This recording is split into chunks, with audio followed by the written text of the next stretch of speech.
Right, Vikings, it's kickoff!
Stevens High School. It is time now for STSPN.com's coverage of some high school football in the great state of Washington. Hello, everybody. It's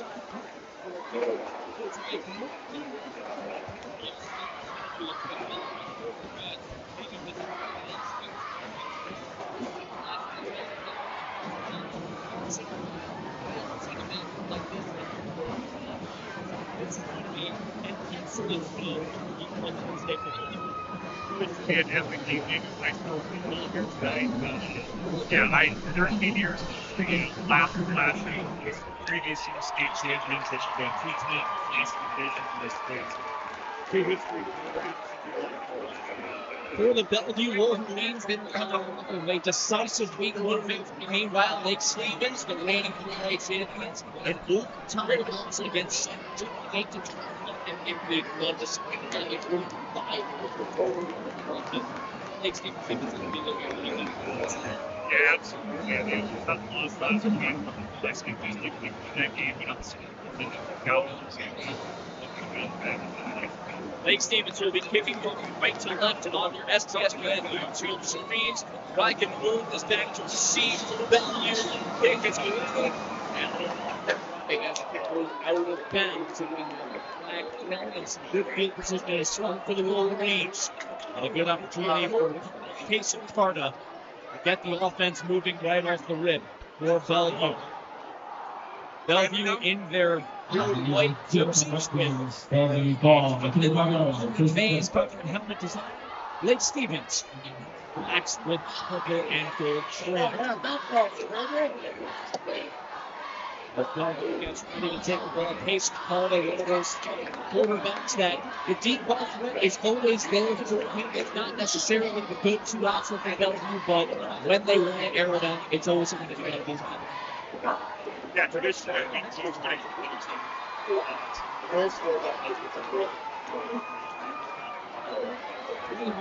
26 Western Maryland versus Bethel last week for the Wolverines and their wing team. As they hand it off to the right, carrying it forward. This direction play is one of the about 6. Yeah, well, it's kind of a belly play on the left there. He's asking their offensive play to go. Stop. It's going to be forward. A little bit. It was Raylan Witherspoon that was faking very well over to his right. So a nice little game. We're going to be Bellevue. It's lining up directly under center. Over to his right. Let's direction play once more. The gut goes for the first down. Let's see if they get it. Yeah, pull back. The offensive line is strong as the Bellevue first down. They're getting away, so Lake Stevens going to make some. First and 10. Right in the midfield for the Bellevue as they attempted moving and the wing to the offense team. It's so complicated for the high school that they have it down to the team. Hand off over to the right, there we forward and net right at the line. That the lead is stopped.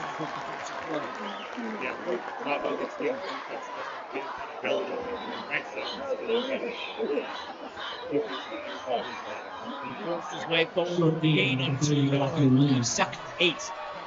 The Wolverines. Maybe they can defense. It's going to be a battle right when they're going to see a lot of players. It's going to be one of the experiences for Lake Stevens. Yeah, tradition is Second time, 3 yards for Bellevue.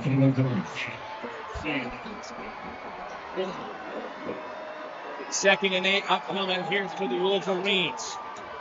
Again, ready for the snap, made a motion prior to it. Hand off right over the line.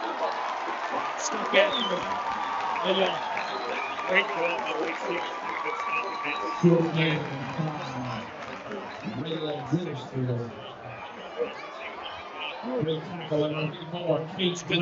That was a motion right before the snap. He got the ball. His man picked up against the line. Big early stop here. Lake Stevens approached it. What looks to be a capacity point here for Lake Stevens. That was seeking shelter from the football run this evening. Trying to get their side. Get that shot. Have the hand up. And after that game is 1 yard underneath. 4 for 5. Jones stopped by Katie Bellevue. Kid Blanchard at 76. Nice big catch. 4th down. 4 yards to go for the Wolverines.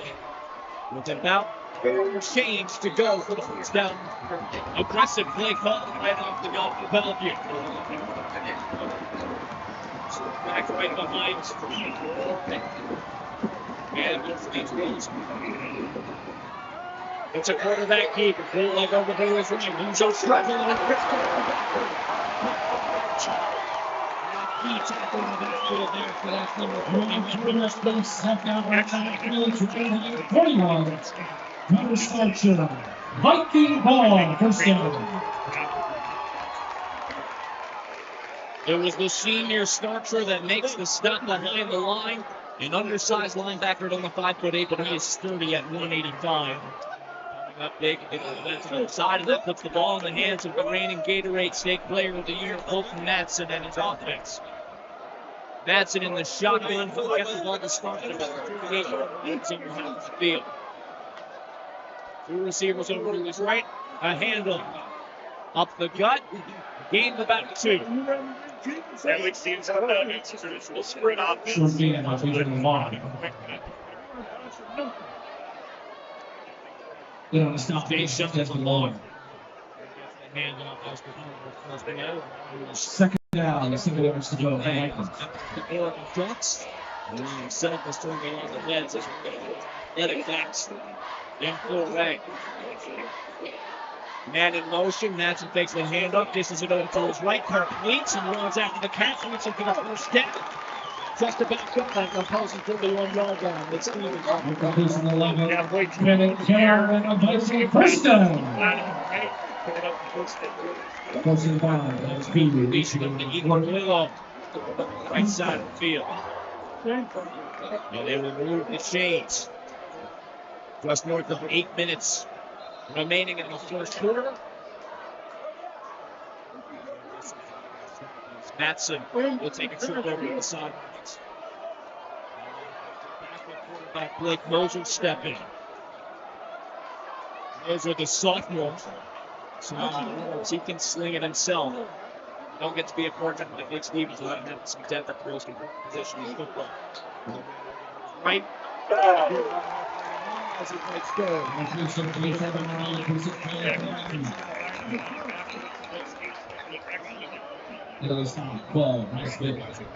Back over to the sideline. He does his job as Madsen resumes the reins under center. 7-yard gain. The play is 2nd down. 3 yards to go. Lined up in the shotgun position. Empty backfield. Ball on the 35-yard line. Good scoring position here for the Vikings. Motion as Bernard's over to his left. Snap back and Madsen too high. Dangerous territory on incompletion. Yeah, had time to go to this. That's it, 3rd down. It seems like the rain has halted, if only for a moment, because next game it was really closed down. And Bellevue didn't spend a full time on the field. They did the little warm up and they had to right back to our team. No part of the elements at the least to start. Halfback right next to Madsen, man in motion, takes the hand off, hands it over to Lamar, who is stuck at the line. And jumps forward and he'll be net. Still 4 yards to go.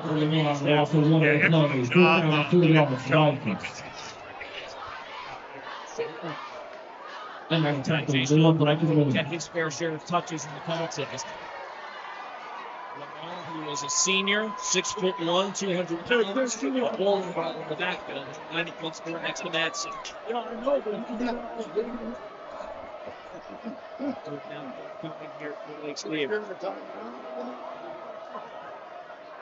Go, snap to the shotgun. Madsen's going to air it out. To the middle.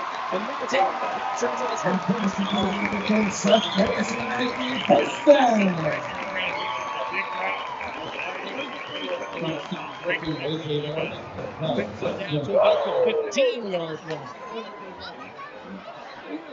And Nick Stevens within the red zone.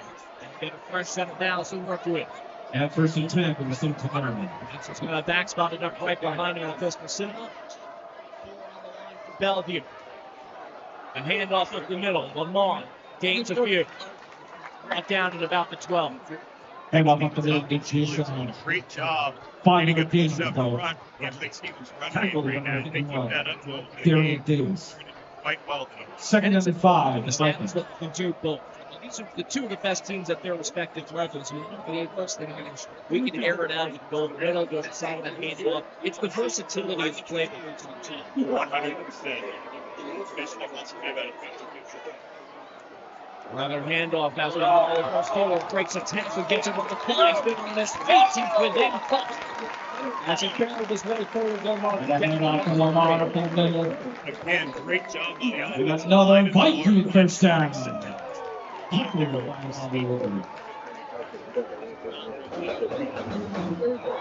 Looking over towards the sideline, no huddles for Lake Stevens. They'll Set set goals. crash projects over on the sideline, beckoning their plays.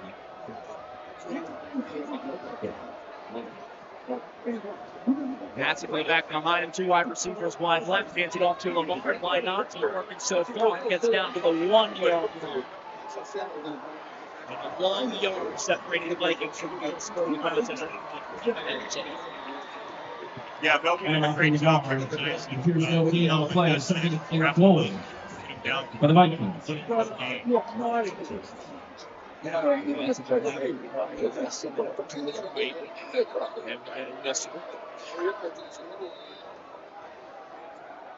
Stoppage of Timeout, Lake will Stevens. be called by Lake Stevens.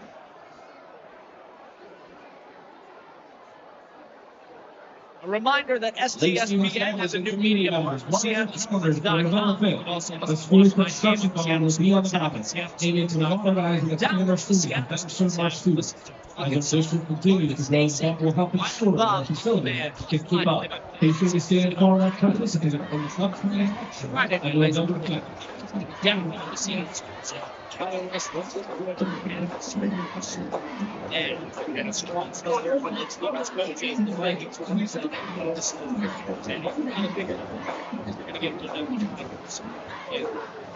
Yeah, they may very well do that. Try. Hard to say right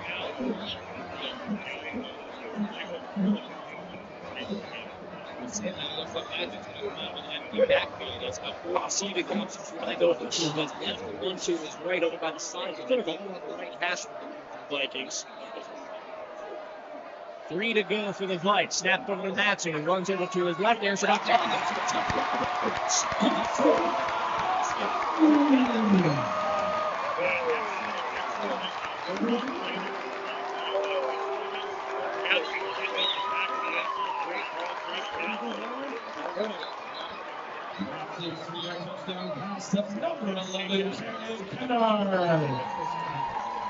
And you talked about the cluelessness of Tom trying his play calling, afraid to air it out. That was a gutsy throw into a heavily trafficked area in the backfield. Yeah, there wasn't a lot of back position up there. Lucas Mooring is on to attempt the extra point. Lines it up and nearly a block for part of the Wolverines. But so good. 7-0. 5 minutes and 22 seconds. Take a quick time now for this next game. STSPN live. Bellevue takes it easy. Let's go to When you buy tires at Les Schwab, you're getting more than just tires. You're getting America's best tire warranty, 60-day satisfaction guarantee, no hassle road hazard protection, and free maintenance for the life of your tires. So if something happens to your tire on the road, we'll fix it, or we'll replace it, no questions asked. Other places make you pay extra for that kind of protection, but at Les Schwab, it's included with every set of tires, because more warranty means less worry, and nobody stands by their tires like Les Schwab. Get more from Les.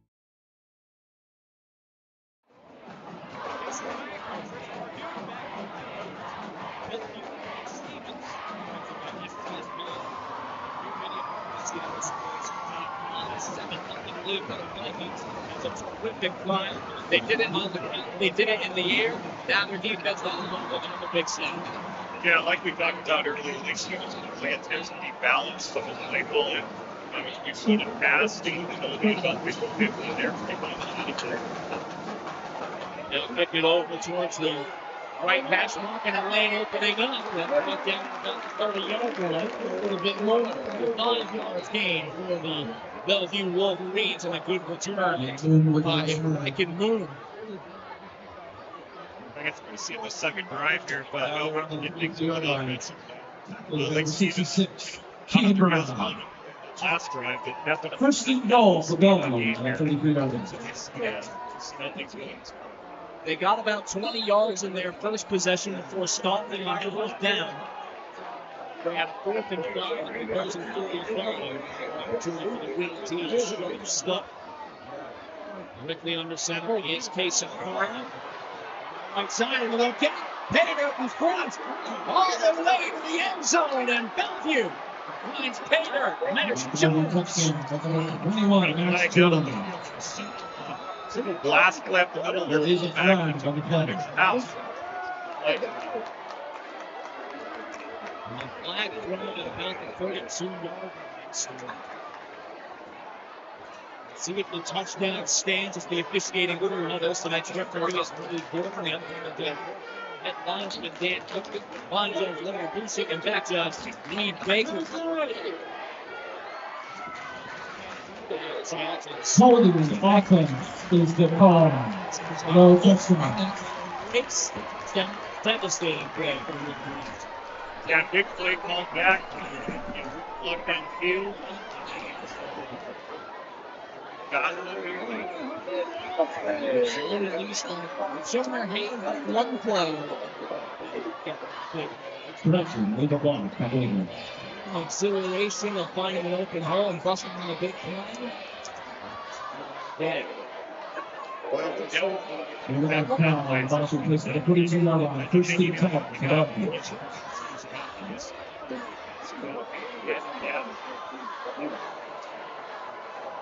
It is first and 10 makes Cleveland's 42. Center back with the hand low start. Still fighting forward. Game without 9. Paid off the middle, gave around 7 yards in the play. ran it to the house. Right here. You know, it's not for the 5. They went right back to the left. Second down, 1 yard to go in the Wolverines. Viking Moon, he's the senior. Doubles up as a play action defensive side of things for Bellevue. Function as athleticism. And so a second and short for Bellevue on the 32-yard line. Jones on it. And off. Then they get the first. And we'll get the back by putting the Max Jones for Bellevue first down. You know, it's not 54. Keep it election. First and goal on the 30-yard line for the Wolverines. And you can see where things get a bit complicated here. You see, there's so much motion. Early play, there's so many misdirections, handoffs, option plays. Hey, this is a complicated scheme. This involves a lot of filming. Yeah, absolutely. You have to be disciplined to get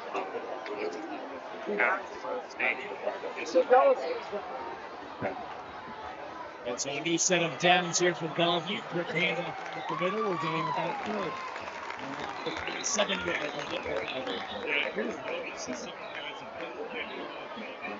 They rush up the track by Max Jones. Short game on the play. They on the stop. 74. Luke Davis.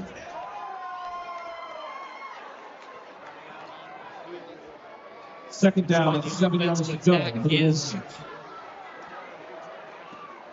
Chatting with his coaching staff. Jones on the directly behind Carter Witherspoon over to his right, behind his line. Witherspoon in motion. Witherspoon gets it, breaks off a tackle, cuts inside, inside the 10, inside reaching for the end zone, and he's brought down just short. Witherspoon bouncing off the defenders. Big game. Yeah, left it. Long game to play. And great blocking out front, broken tackle, picked up a lot of extra yards out of them broken tackle. Belt set this like good, he's up a good step, and he's scoring your first touchdown. Witherspoon, the junior for the Wolverines. massive game. So The first and goal, the 40-yard line. We're going to go.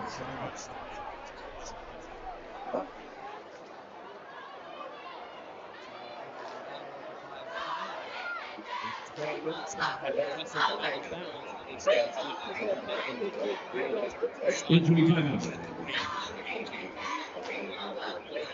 7-0 with 8:11 to go here in the first quarter. STSPN coverage of high school football.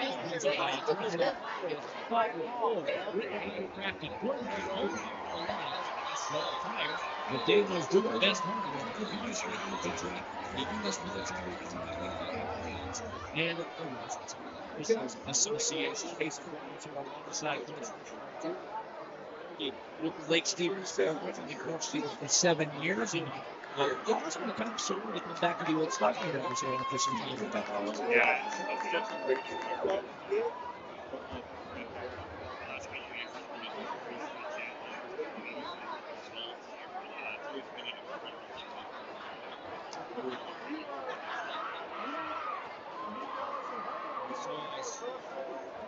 Continues to be tended to over to the side.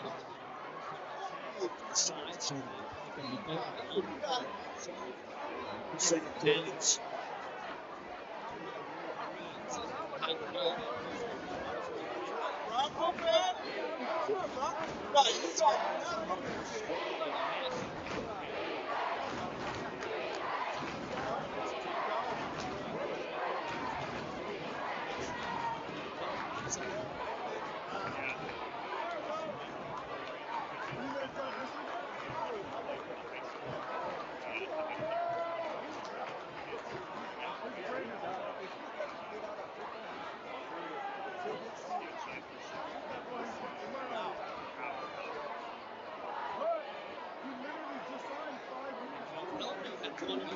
Stand.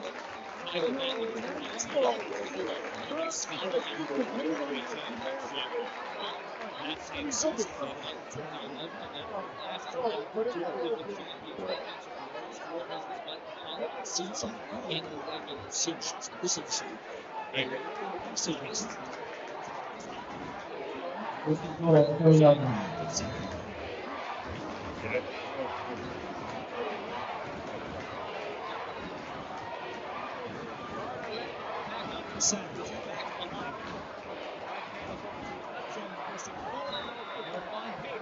Down Wolverines. Well, touchdown, right back. on the last Children's. Incredible. Oh, he's fine.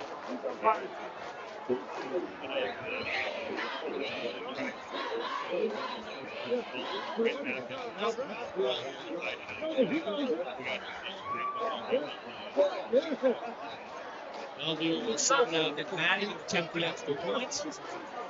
On the whole, those Bills come up. And equalize at 7-7 for the Wolverines.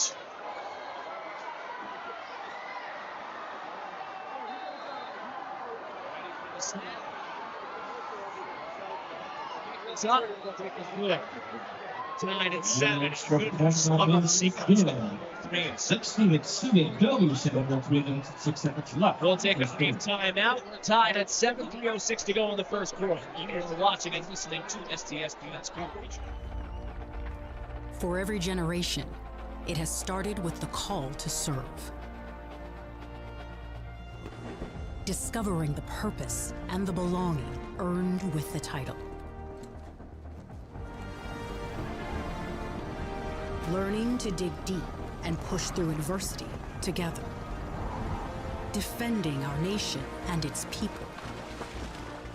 It is a life of great worth and reward. But Marines are never really finished serving. Their commitment comes full circle, visible in communities across our country. This is Semper Fidelis, always faithful, always Marine, marking a path for the next generation.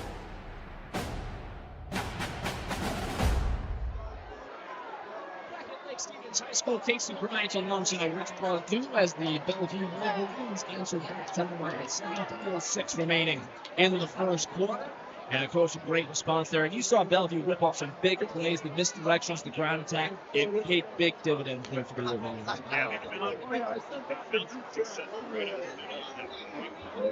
Stretch.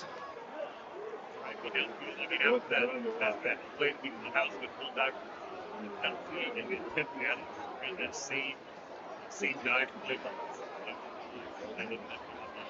It helps that they have so many experienced players running that offense. And not only do you have Carter, who's a skilled quarterback, but you have Reed, Jones, Witherspoon, and Wilmer Raleigh, either juniors or seniors in the program. As the kick is short, but it bounces over the head of the senior. It's muffed over by the side, and then it will bounce out at the 10.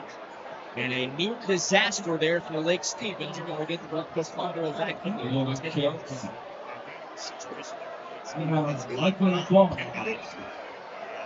Around the leading yard line, first and 10.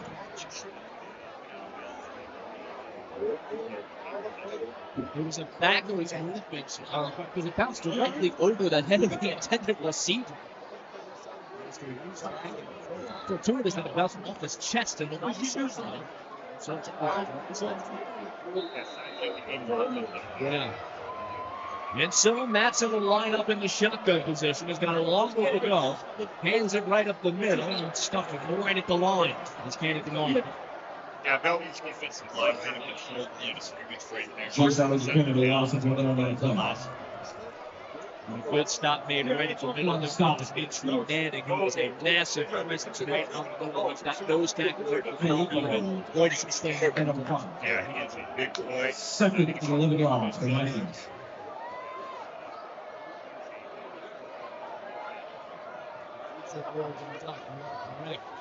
Second down and long, a bootlegger with the right from Matson. And you had a man open and it hit him in the hands and dropped. It would have been a game of about 15 plus. And we come back to the third and long for the Vikings on the day.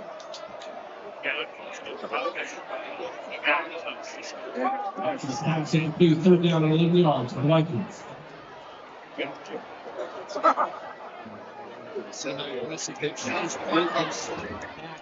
Into their own end. Manning off the field for Bellevue. They'll go with a more mobile attack. 6 players on the line. Go to the air as Matson needs to sit left over to his left. Airs it away down the sideline, but it's out of reach. As he had a man down the sideline and Ethan Boylo and just couldn't connect. Yeah, he got flushed out of the pocket there, long to his left. Almost made a great play down the field. He's overthrown a little bit. It's been a winning situation for those teams. You are correct, as they will send out a punter, Blake Moser, their backup quarterback, to take care of business as he'll receive the ball in his own end zone. As the Bellevue Wolverines will send Brody Trevis back to receive. He stands at the logo at midfield. 2:20 remaining in the first quarter. Kick is away. It's short. It'll be in front of Trevis as he fields it to the 35-yard line. Cuts over to his left. Searching for a lane forward. Still on his feet. Now cuts back to the right. At the 30-yard line. He had a little bit of a seam there, kind of running back and forth, but it's the there. He was backside, being back to the lead. But Bellevue's a great field position. As he hit the brakes there at the 50, the right side of kind of was clicking there. Yeah, all of Steve Larkin back in the day, tackling the Denver Bronco way back when. The better all-time shootout plays. And so some pretty good field position here for Bellevue on the right half of the field at the 40-yard line. Just over 2 minutes to work with here in the first quarter. Tied at 7. Bellevue looking for their first lead. Keep an eye on Witherspoon. He's still off the sideline right now. The handoff up the middle is stopped right at the line. No gains. Much better job by Nick Stevens' defense. Short bring back to the dive line. And didn't have much success here, so then we made a couple of adjustments on the sideline. hoping to shut that down. Fired up on the tackle was Braden Doherty, one of the hardest hitters on that Lake Stevens defense. 6 foot, 215. Part of it is a Peterson unit for the Vikings. 2nd and 10 is coming for the Wolverines. And handoff right up their gut. This would be a pretty good gain. Over to the left, and now whistled down after about 13 for the Wolverines. New set of downs. Yeah, simple lead play off the left side. And now that's down. Nice job done as that was Matthew Reed that fielded the ball off the snap. And the Wolverines keep on pushing. It doesn't seem like they can get them stopped at the line for more than one play at a time. They just keep pushing and push. Yeah, their offense is really starting to fit. Their offensive line is big. Starting to get a little bit of push there. And I mean, it just keeps, they keep coming at it the entire game.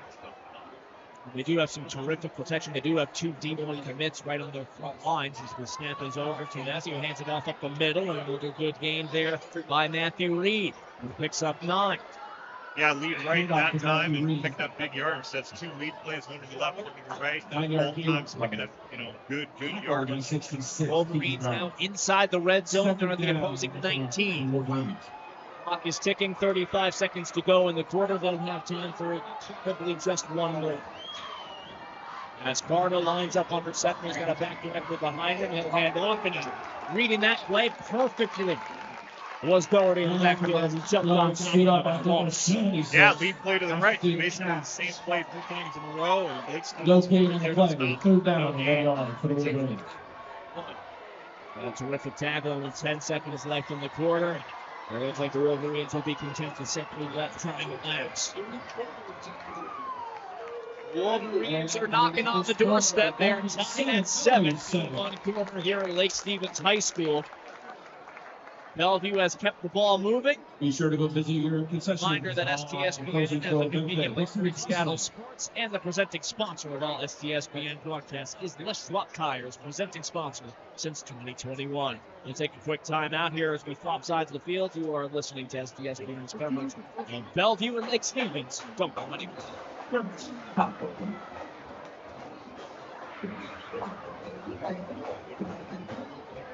Seattle Sports on 710 is your radio home for the Seattle Mariners. Back, and over the wall for a home run! Every home run, every strikeout, every Mariners win. Swing and a miss and a slider, strike 3, and it's over. And catch the game on your smartphone. Download the Seattle Sports app to stream the radio broadcast of every Mariners game. Goodbye, baseball! A walk-off 2-run home run! Seattle Sports is your home for the Mariners.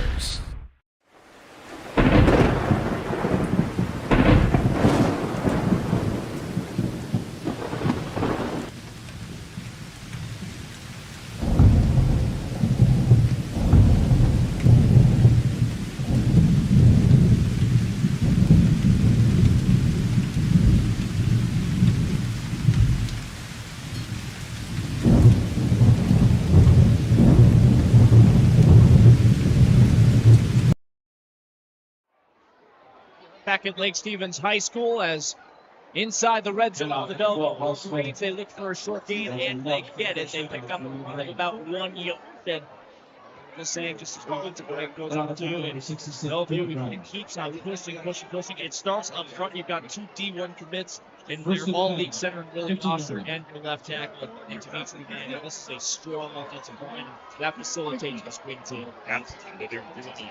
They're doing a great job getting push up against that defensive line. Lake Stevens. Max Jones and Bryce Smith in the backfield here for Bellevue as they run it up the middle once more. Not much of a gain there. In fact, they might have lost one as they were pushed back. A good read there by the Lake Stevens defensive line. Yeah, better job getting off blocks. They're making it happen. One of a few times that we'll see Willie Rosser wind up on his backside as that was a good read right in the middle. Nose tackle for the Lake Stevens defense. That was Ashton Cash that was crashing. And so 2nd down for the Wolverines at the 15-yard line. Handoff over towards the right. with some room, misdirection, and now cutting over to the right, and open space for Riken Moon, who finds the end zone. Yeah, belly right there, and looks like the Lake Stevens linebackers got caught up peeking at that fake dive up the middle, which they've been running down the field the entire time. Got caught following the ball there a little bit, and Bellevue ends up scoring the touchdown off of it. Well, you know, it's a lot like, I think of how pitchers set up a high fastball, right? You got curveball in the dirt, curveball in the dirt, curveball in the dirt. Finally, when you see a ball that's heat up at your eyes, you're completely fooled. They've been running it up the middle, up the middle, up the middle. You finally get that end route, and everyone took the bait, hook, line, and sinker. Yeah, 100%. That's the whole object of the wing tee. It's all about misdirection, all about trying to deceive what you see going on from a defensive standpoint. Now, McMatty's extra point did get blocked, and so it will only be a 6-point lead for the Bellevue Wolverines. But an impressive drive by Bellevue going right down the field there after getting a quick stop against Lake Stevens. So, tee it up for Lake Stevens now and see if they have what it takes here to answer. A terrific job done there by the special teams unit. And now Lake Stevens, at the very least, will only have a 6-point differential to make up. Yeah, I mean, both teams are playing so well, and it's, I mean, you can just see the high level of football play here from both programs. I mean, clearly, returning state champions, but it's just, very... McDaniel's Do-It Center is located in beautiful Snohomish, Washington. Locally owned and operated for over 40 years. They are proud to provide the Snohomish Valley with exceptional hardware, tools, lawn and garden, and sporting goods products. Their commitment to delivering legendary customer service and their outstanding employees continue to make McDaniel's the best and one of the most recognized do-it-best centers in the nation. Stop by and experience for yourself the difference between McDaniel's and the big box stores. Discover why so many people are choosing to shop at McDaniel's. Probably not a whole lot of people would have them 0-2. You're in a pretty good position if you're Bellevue. You smell blood in the water. Yeah, they sure do. But I tell you right now, I mean, a championship, that program like Lake Stevens is not just going to go down without a fight, that's for sure. So I'm sure, like I said, I think this is going to be a battle all night. The kickoff fielded at the 10-yard line, ran forward about 15, and the Lake Stevens Vikings will head back to work. And a nice little return there for the Lake Stevens Vikings. First and 10. And so Colton Matson gets back to work. We saw Matson air it out a couple of times on their first scoring drive. He'll take over at the 23 to be exact. Over towards the right hash mark as they start to march forward. In the shotgun with it back over to his right, and Jayshawn Lamar. Fake the handoff to Lamar, dishing over to the right, well high of his intended target. And an incompletion for the Lake Stevens Vikings. Howard, the intended. Yeah, I just missed a little high there. Not surprised to see Lake Stevens come out and throw him right away. I mean, Coach Try is aggressive with his runs and his passing game, so he's not afraid to be aggressive the entire time on offense. 2nd and 10 upcoming for the Vikings. Once more a shotgun for Matson. Lamar lining up right to his left. Another throwing play here for Matson. He's going to air it out. He's got a man downfield. Juggled at the midfield line and incomplete as Seth Price couldn't haul it in. And, oh, boy, would that have been a big game for the Vikings. Yeah, a little bit of a hole shot right there. Had him open. Great ball. He's going to come down with it. And that hit Price in the hands, and it seemed like he was going to catch it in stride, but it came up against the mask and just a bit of a juggling act as he tumbled to the turf. 3rd and 10 here at the 23-yard line for the Vikings. Matson has Lamar right behind him. 2 receivers each side. Matson will scramble to his left, looking for a man downfield into traffic. Caught at the 40, and a first down made for the Vikings. Yeah, designed rollout pass to the left. Well executed by Lake Stevens. Pulling the sticks and picking up the first down. And a terrific reception down there on the left side. I believe that was Price making up for it on the other side of the field. Yeah, bounced right back, baby. And a new set of downs for the Vikings as Matson aggressive airing it out. 4 on the line for the Bellevue Wolverines, including Manning at the left nose tackle. It'll be a handoff up the middle as Lamar carries forward, a gain of 7. Great job by the offensive line of Lake Stevens right there, creating a nice running lane, picking up great yardage on first down. And you're able to give Madsen just a hair of a break there by giving it over to Lamar. Now that you're in midfield, you can start to go to the weapons a little bit more. See what Tom Try has in the toolbox. Second down for the Vikings. It'll be a shovel over to the left. Lamar sheds one tackle, battling forward for about a yard. Bellevue did a great job getting off blocks right there and shutting that down for no gain. And so third down for the Vikings, as they will have it directly at midfield right on the left hash mark. Lamar will line up at the right hip of Madsen. Trip receivers over on the left sideline. Man in motion behind Madsen. He'll fake one handoff, give to Lamar, pushes forward. He's still got a yard to go, and he'll be stuffed. And the Vikings will be short at midfield.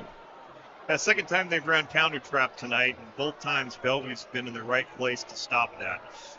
And so another decision to make for Lake Stevens. And it would appear that they're going to go 1 yard separating them from a new set. Motion over to the left side as Keegan Howard will line up on the left side of the line. Our fake snap trying to draw Bellevue offside, and a timeout will be called. Timeout, Lake Stevens will call the timeout as they were trying to bait Bellevue, but no dice. Not surprised to see Coach Try go for it here on 4th and 1. Traditionally, that's kind of the way he's played it here. It looks like both teams do that. If they get on the other side of the 50 into the opponent's end of the field. Even though this is 2 yards in, that is clearly what he's looking to do here. And, when you've got an offense as they have, why not go for it? Probably, statistically, I bet both coaches are on their sideline thinking, hey, if we're in a 4th and short situation, we saw it earlier with Bellevue, they're probably thinking they can make it against Devon. Yeah, it's kind of one of those things, the statistics are in your favor if you go for this situation. 4th and 1 on the left hash mark at the 49-yard line. Lake Stevens trying to push a bit further into enemy territory. Madsen has Lamar right at his right hip. 2 receiving options over to his left. Motion before the snap. Fake handoff up the middle, complete. And pushing to the 35-yard line before Cannon Kennard is wrestled down. First down and another big completion for Madsen in do-or-die situation. Like we talked about earlier, Coach Try is not afraid to open it up at main time, throwing it on a big 4th and 1 there, and a big conversion for Lake Stevens. And that's when it pays to have as many options as Lake Stevens have. They have Kennard, they have Lamar. You can dish it over to Price on the sideline if you so choose, but the variety is what has been such a major boon for the Vikings as they pick the ball up in the 35-yard line. A handoff to the left, open space, first down and more, brought down after about 11. The Vikings keeping the ball moving as they are pushing closer to their red zone. Lamar doing a great job kicking it out there on the left side of the offensive line. Lake Stevens doing a great job on that play, picking up huge yards. Down. Another big gain for Tayshawn Lamar, who has gotten his fair share of touches. 7:40 remaining in the half. Vikings trying to equalize. They've got the ball on the 23. Motion, a flag. Play blown dead. Might have a legal motion here on this thing. We saw a receiver over on the far side of your STSPN YouTube screens cutting over towards the middle of the field, and yes, indeed.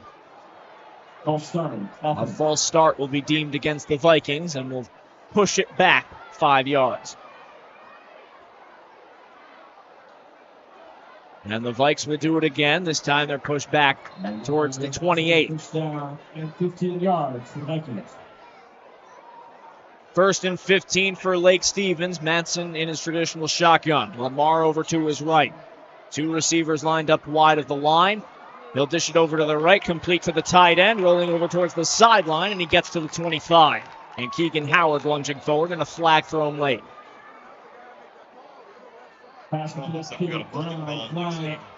Holding the offense. Penalty trouble pushing them further away from their end goal.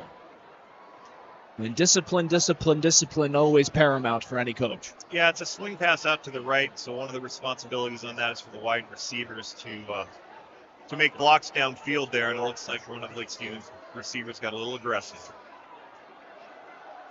You want to do your bit, and it will result in another first and long situation here for Colton Matson and company. As they will be pushed even further back. Ball will be set on the right hash mark at the 37-yard line of Bellevue territory. So the Wolverines getting some help, as now they have provided themselves a bit of cushioning defensively. Ball still on the right hash mark. Just keeping an eye on Price over at the left sideline. Matson with Lamar at his left hip. 4 on the line for Bellevue. Snap is away. A handoff to Lamar, who cuts over to his left. And a gain of 3, but not much more. Yeah, setting up a second long for Lake Stevens here. Not much there. Bellevue defense stiffened pretty darn well.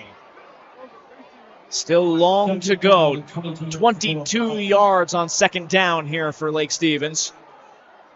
Ball on the 35 as we'll get some whistles. And a timeout being beckoned.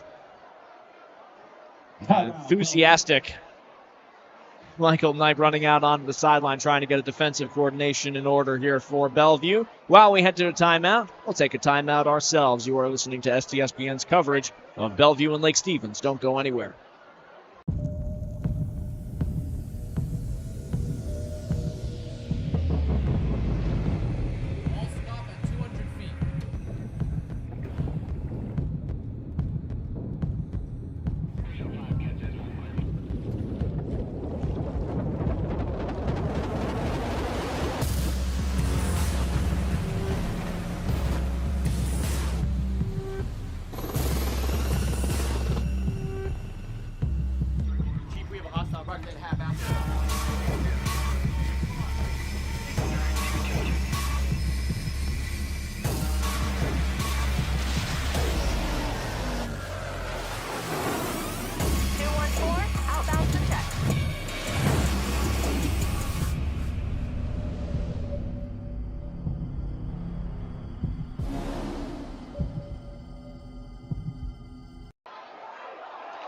At Lake Stevens High School, and right as we come back from break, the Lake Stevens Vikings air it out and get a ball to the back corner of the end zone. Long touchdown pass thrown by Colton Matson.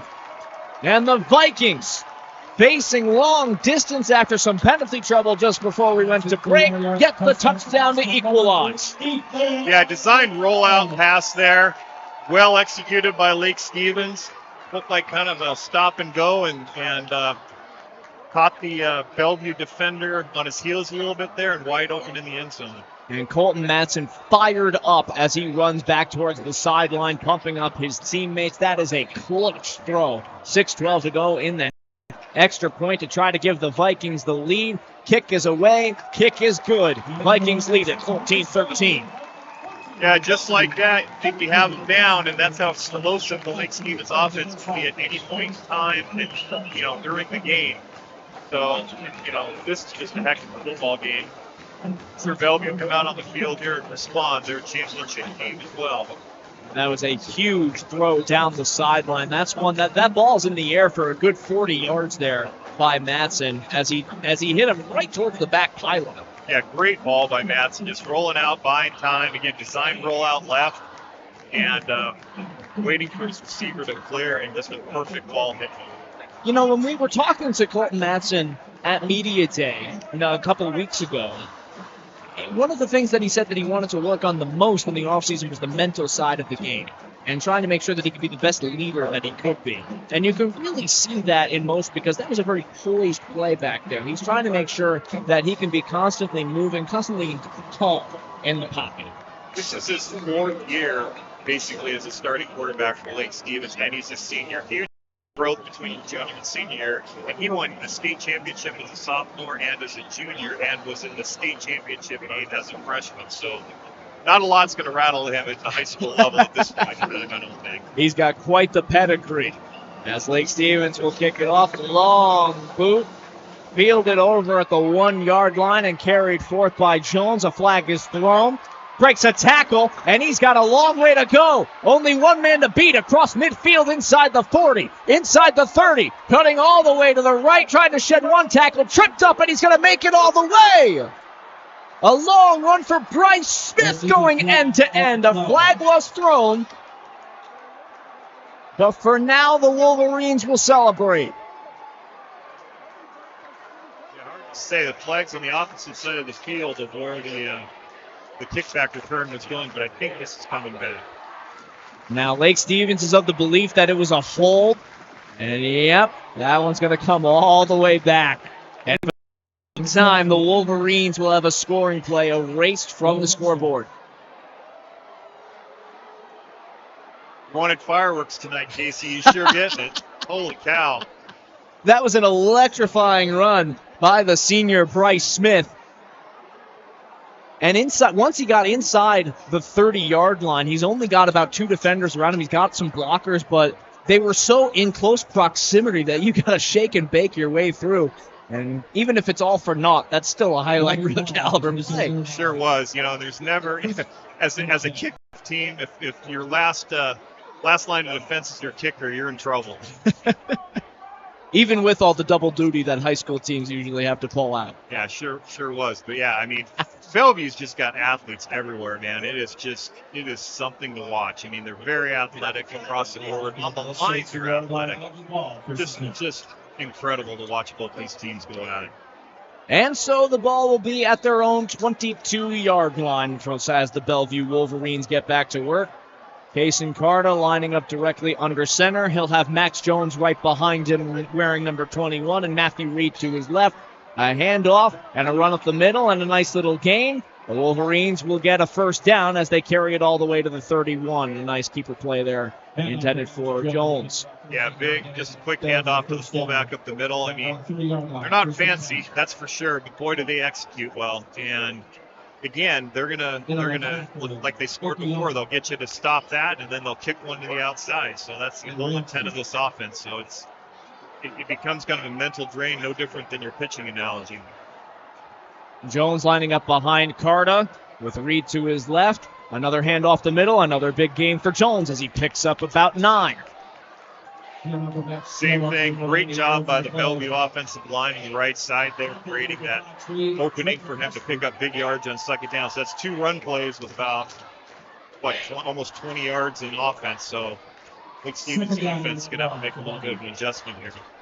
And it is Max Jones, the junior, that's starting to get more touches in the absence of Raylan Witherspoon, who went off with an injury after picking up a gain of about 30 yards back in the first quarter, which set up a scoring play for the Wolverines. Snap now and a throwing play as they're going to air it out wide open downfield, but overthrown was Bryce Smith. Yeah, he had just thrown a little bit. And again, there you go. There's your breakout play. Get you sucked in on the dive play over and over and over again, and then we're going to have an explosion play, and they chose to go to the air for that time. And you could see Smith apoplectic as he makes his way back to the sideline. He knows that he had his man beat, and it was overthrown by a good 5 yards. Down forthcoming for the Wolverines. A handoff up the middle, and another big break as look out. Here comes Jones. All alone down the right sideline. No one in front of him. No one's going to catch him. Touchdown, Wolverines. Flag on the field, back at the line of scrimmage, so hard to say what's going to happen here. This might come back, but simple dive play up the middle with a big hole. Holding offense. And it is, in fact, holding Bellevue. A third scoring play wiped away.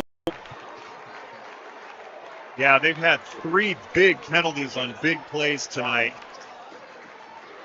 For the most part, I think the officials are letting them play here, but they've got caught on a couple of them here that have ultimately ended up being big plays that have been called back. And this one is Max Jones. I will have to see his score wiped off after what was an electrifying run and what has been a terrific possession here for Jones in particular. Yeah, now just like that, we had a 3rd and 1. He ripped off the touchdown, called back for holding, and now we have a 3rd and 10. Talk about a swing of momentum there. The ball will be on the 30-yard line at the right hash mark for Bellevue. Payson Carter directly under center with Jones lined up behind him. One receiver wide to the right, man in motion. It'll be a pitch to the left, and carrying forward is Smith. He'll gain 5, not enough. At the 35, the Wolverines will be stopped. Great job by Lake Stevens defense stringing that play out a little bit. I mean, it was a design pitch to the edge, but they stayed disciplined, turned the runner back inside, and made the tackle. And so the special teams unit will come on for the Wolverines. And Lake Stevens gets ready to field the punt. It'll be Kennard back to receive, standing at about his own 25-yard line. And it will be the man who returned the kickoff for a touchdown, Bryce Smith. There to punt it away. And Smith gets a good boot off towards the 25, fielded by Kennard. Sheds one tackle, cuts to his right. He's lit up at the 30-yard line. A terrific stop by Bruno Malungu. Yeah, great tackle there. I mean, he just set his feet down, broke down, and made a great tackle there to stop Lake Stevens. That's Lake Stevens' returner. 3:40 to go in the half. 14-13 in favor of Lake Stevens. Ball on the 30-yard line, first and 10. And so Bellevue on defense, Lake Stevens with a chance to extend their lead further. Ball at the 30-yard line, and that is where Colton Matson will take over. Matson into the shotgun. 3 receivers as an option over to his left. Lamar at his right hip. Snap away, Matson to throw. Matson airing it out downfield into traffic, and it's almost picked off. And it is a man that has been at the center of a lot of almosts tonight. Bryce Smith nearly coming up with the pick. Smith making a great break on the ball there, and darn them coming down with an interception. Great play. A daring throw into double coverage down the left sideline. A good zone defense there by the defensive backs of Bellevue. 2nd and 10 with 3:34 to go in the half. Matson has Lamar lined up behind him. He'll hand it off. Lamar carrying forward, has a blocker in front of him, sheds a tackle, pushes forward, gets to about the first down line. We'll see where they mark him. Looks like he's going to have the first down. It's a great run by Lamar, just being patient in the backfield, looking for the blocks to take place. Lake Stevens' offensive line and cutting it up for a nice gain. And also great job by Lake Stevens' offensive line staying on their blocks. At their own 40, the Vikings looking to continue their march forward. 3 receivers over to the right, spread out for the Vikings. Matson in the shotgun. 3 on the line for Bellevue. A rush coming around the end. Matson has to scramble to his right, now cuts over to his left, feeling traffic. Trying to direct his way over towards the sideline, and is able to pick up a gain to make something out of nothing there admirable. Yeah, designed rollout right throw that got shut down by the Bellevue defensive backfield. Matson trying to find someone to throw the ball downfield by scrambling to the left there. Did a great job just to pick up a couple of yards, showing his athleticism. And Darian Davis is the one that very nearly brought him down as he scrambled over to the left side as the pocket collapsed.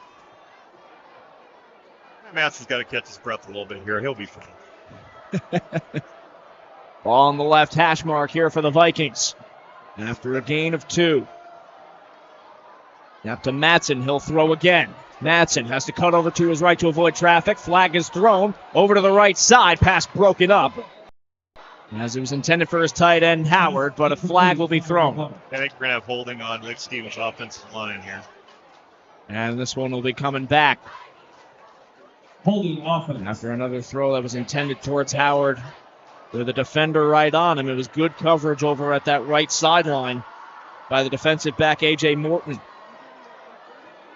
Seeing some hands on hips on both the Bellevue defensive line and the Lake Stevens offensive line. That tells you that they are exerting an enormous amount of effort on every single play. Both these teams are just going at it.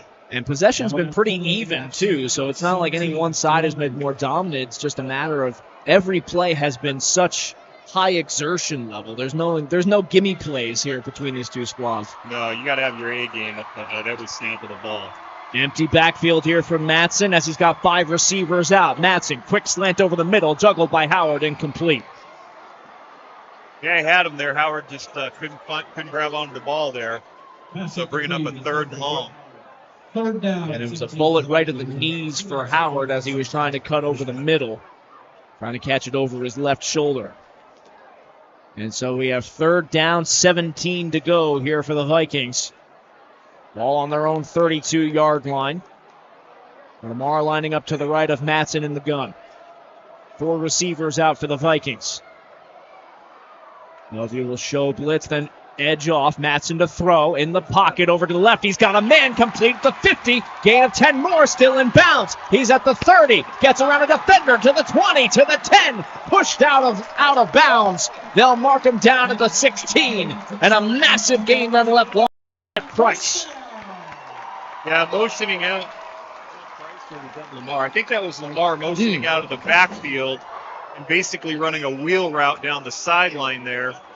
And Madsen hitting him in stride for a huge gain. A massive pickup that sets up the Vikings inside the red zone with 2:31 to go. They lead at 14-13, hunting for more. Another empty backfield for Madsen to work with. 2 receivers spread out on either side. Madsen will keep it himself and run right into the line. Nowhere to go. Yeah, not much running room there. Bellevue did a great job shutting that down. And a good bring down over on the right side by Davis. No gain on the play, 2nd and 10. Ball will be spotted at the left hash mark. Communication from the sidelines. As they'll have Howard, the tight end, away from the line over on the left slot. Lamar lined up right behind Madsen.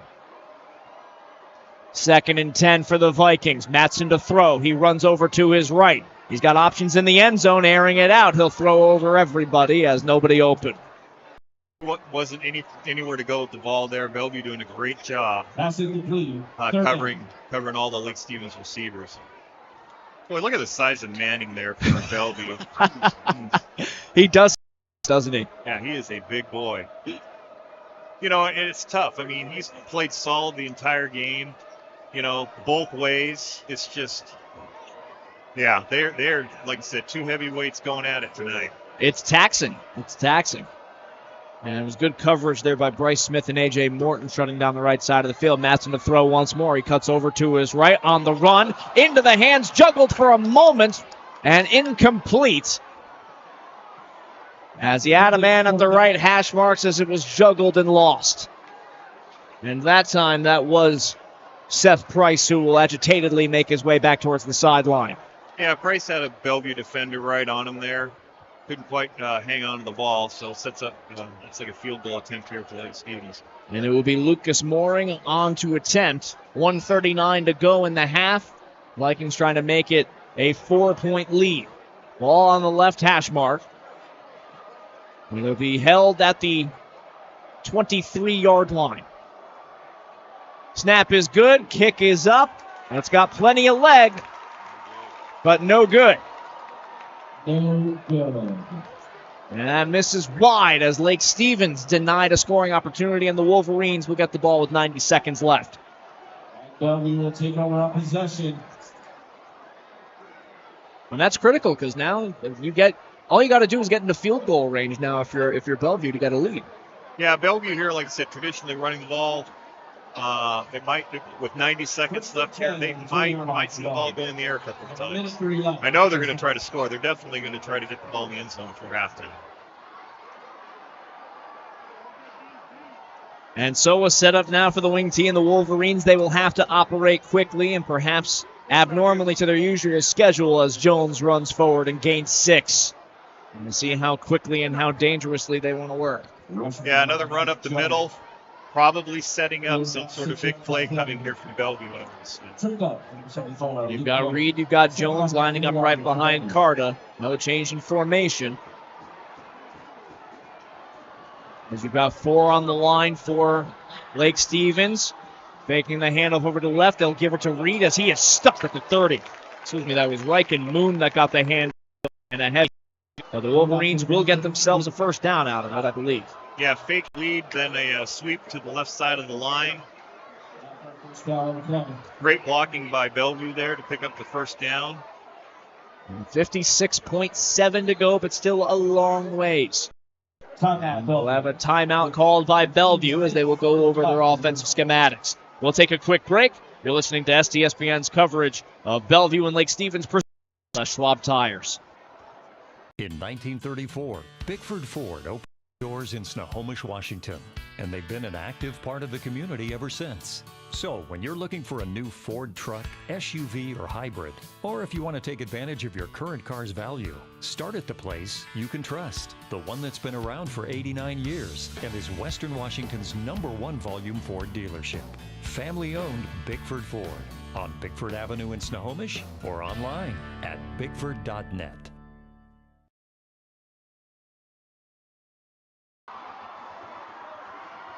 Back at Lake Stevens High School, 56.7 seconds left here in the first half. Vikings lead at 14-13 over the Wolverines. Bellevue with the ball at the 32, trying to make something happen before clock runs out. Into the shotgun formation, low snap is juggled, and a handoff to Jones will be met in the backfield for a loss. They try a new formation, does not work out.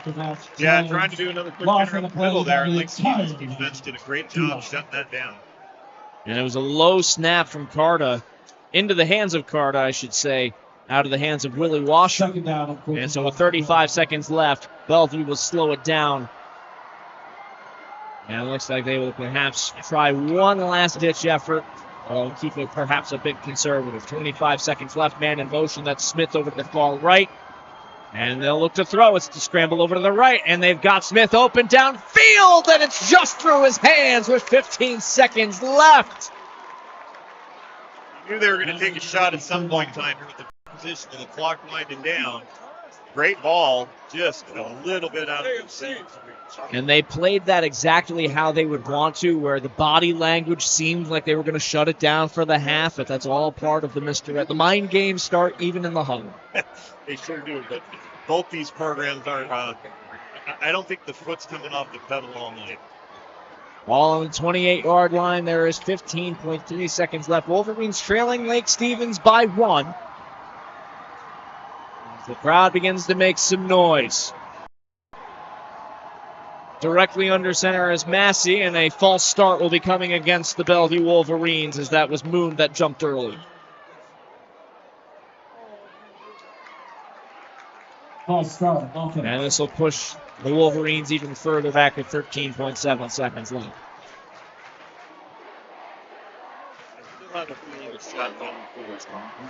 Third down and 19. Maybe they'll be 15 at halftime down by 1. Let's have a feeling the shots. You know, Lake Stevens is getting the ball to start the second half. Does that perhaps change the mentality? It sure does. I mean, Bellevue does not want to go down by possession to start the second half. If they can get up by possession here, it shortens the game and dramatically in the second half. It will be Carter directly under center. He's got Jones behind him. Takes the handoff to one. He's going to air it out. Pocket collapsing, and he's sacked in the backfield. And a terrific tackle there by Doherty. Great coverage downfield by Lake Stevens. He really had nowhere to go. There we are. We got a one-point game going into halftime. So the second half fireworks just like the first half. Braden Doherty and Caden Blanchard were the two Vikings that made their way into the backfield. Doherty got credit for the sack, and it is 14-13 at the end of the first half. A special thanks to STSPN sponsors here, helping support live coverage of Washington State football. Special thanks to Adrenaline Fundraising, Bickford Ford, Grit Handcrafted Wood, Home Comfort Alliance, Les Schwab Tires, McDaniels Do It Best Hardware, Monster Energy Drink, the U.S. Military, and Washington's official association. A reminder that STSPN has a media partner in SeattleSports.com. You can also listen and watch tonight's game on the Seattle Sports app and at SeattleSports.com. Download the Seattle Sports app and listen to Brock and Salt, Bump and Stacy, Wyman and Bob on demand. Plus, live play-by-play of the Seahawks, Mariners, and select STSPN Friday night high school football games. Download the Seattle Sports app for iOS or Android in your app respective store today. Casey Bryant here alongside Coach Rich Bardue. We'll be back in a moment as it is 14-13. I believe. Yeah, we had a penalty there on that last down, so we can't even have on a penalty. They're going to dial up one more play here. All right, well, zeros on the clock. Fenton play at the gun. As the Wolverines all huddled over by the sideline. As confusion has set, as you see the Vikings have their coaching staff out on the field trying to make heads or tails. Yeah, I think they just want to make sure that Bellevue doesn't get a ball over the top of them and score with no time left on the clock. So we kind of interested to see what Bellevue does here as well. I mean, 4th down, with 0 on the clock. Probably nothing to lose here. Again, I wouldn't be surprised to see them try to get the ball over the top and maybe switch even maybe one deep at the end of the half. It is 4th and 19 here. No time though, so that's kind of. It looks like they have added 3 seconds onto the scoreboard. So they will have time for one thing. They will snap it halfway, hold on to it at the 4, and Smith carrying forward, still on his feet, cuts over to his right. Look out, Smith can run. He sheds a tackle. He's got 2 in front of him, still on his feet at the 15, cuts forward, and runs into a wall at the 20. So Smith faking like he was going to go down easy at his own 1-yard line and very nearly able to cut loose. He was going to run the clock out until he wasn't, and then he saw a little bit of space there and tried to say, let's see what happens here. You got to be always aware of where Bryce Smith is out on the field, and I'm sure that he's hungry to find the end zone considering 3 different scoring plays in the first half were erased, one of them his. Yeah, Bellevue really had some big penalties in that first half. Quite a few flags thrown overall. Mostly on holding calls, etc. But Bellevue, the explosiveness is obviously there, so they cleaned that up in the second down. Not called back. It's a tight one here at Lake Stevens High School. 14-13 in favor of the Lake Stevens Vikings over the Bellevue Wolverines in a meeting between the 2 reigning 4A and 3A state champions, respectively. You are watching and listening to STSPN's coverage of Washington High School football, broadcasting high school events since 2010. We'll be right back. Seattle Sports on 710 is your radio home for the Seattle Mariners. Back and over the wall for a home run. Every home run, every strikeout, every Mariners win. Swing and a miss and a slider, strike 3, and it's over. And catch the game on your smartphone. Download the Seattle Sports app to stream the radio broadcast of every Mariners game. Goodbye, baseball. A walk-off 2-run home run. Seattle Sports is your home for the Mariners.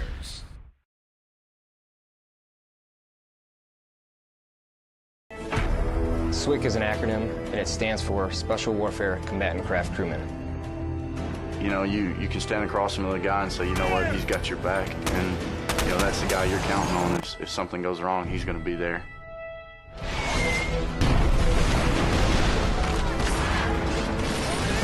In the end, we're fighting for each other. This is Witch Doctor requesting immediate hot extract. Here on the team, about 22 of us on the boat. You know them personally, so you know exactly whose life you have in your hands. Everyone's come together, and everyone's sole mission is to do their job individually as best they can to benefit everyone else in the boat. I got a brotherhood, and it's a real brotherhood, and it's a loyal and honest brotherhood, and that's what matters.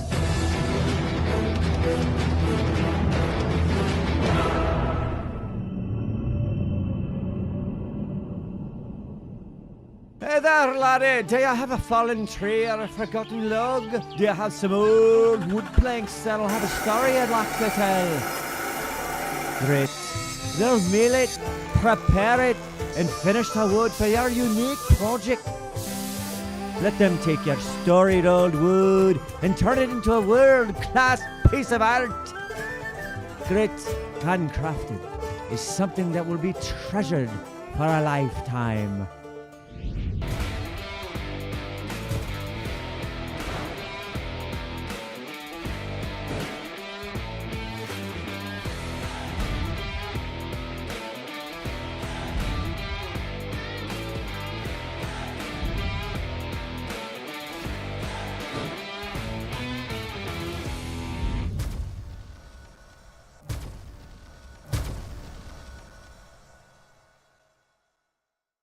McDaniel's Do-It Center is located in beautiful Snohomish, Washington. Locally owned and operated for over 40 years, they are proud to provide the Snohomish Valley with exceptional hardware, tools, lawn and garden, and sporting goods products. Their commitment to delivering legendary customer service and their outstanding employees continue to make McDaniel's the best and one of the most recognized do-it-best centers in the nation. Stop by and experience for yourself the difference between McDaniel's and the big box stores. Discover why so many people are choosing to shop at McDaniel's. In 1934, Bickford Ford opened their doors in Snohomish, Washington, and they've been an active part of the community ever since. So when you're looking for a new Ford truck, SUV, or hybrid, or if you want to take advantage of your current car's value, start at the place you can trust, the one that's been around for 89 years and is Western Washington's #1 volume Ford dealership. Family-owned Bickford Ford on Bickford Avenue in Snohomish or online at bickford.net.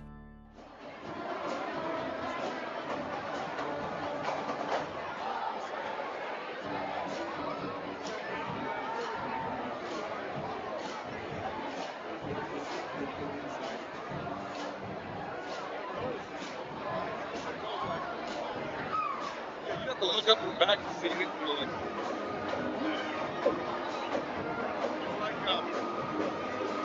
It's like IMAX, right? So it's not going to be any synchrons one time. That's a little screen. Way down there.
Come with us. The new generation. The next level. Sending it big. You're in for a good run. Let's go. Come with us to the track, to the trails, to the slopes, to the surf, to the fight, to the race. Look at this. To the 4 a.m. starts. Training harder, pushing further, hitting back, hard.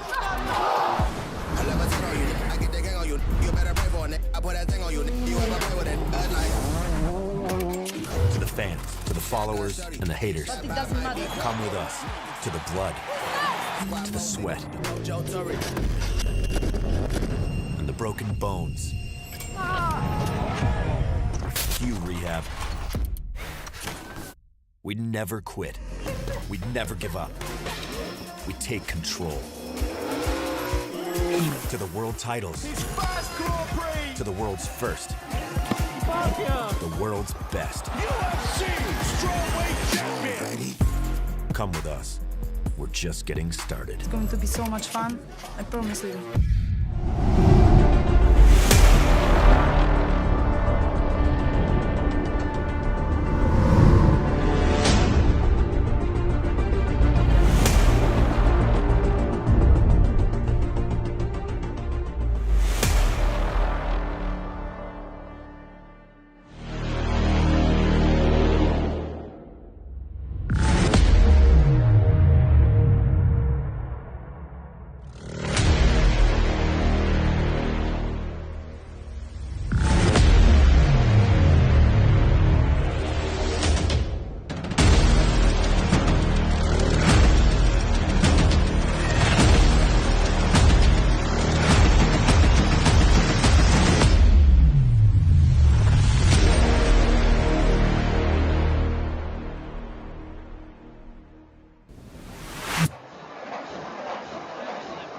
Lake Stevens High School taking on the Bellevue Wolverines here at Lake Stevens. Casey Bryant here alongside Coach Rich Bardue on behalf of STSPN.com and their new media partner, Seattle Sports. All STSPN broadcasts are presented by Les Schwab Tires. And, Coach, what a first half that we saw between two of the strongest programs in the entire state. I think this is living up to exactly what was advertised here between these two teams. It sure is. I mean, it's definitely living up to the hype. Both teams executing very well. Both programs at such a high level with just athletes everywhere, it seems like. It's interesting because they're contrasting styles on offense. One is a wing tee pounded up the middle and then, try to get your defense to be, overreact to that and then take advantage of that with maybe a sweep or something over the top.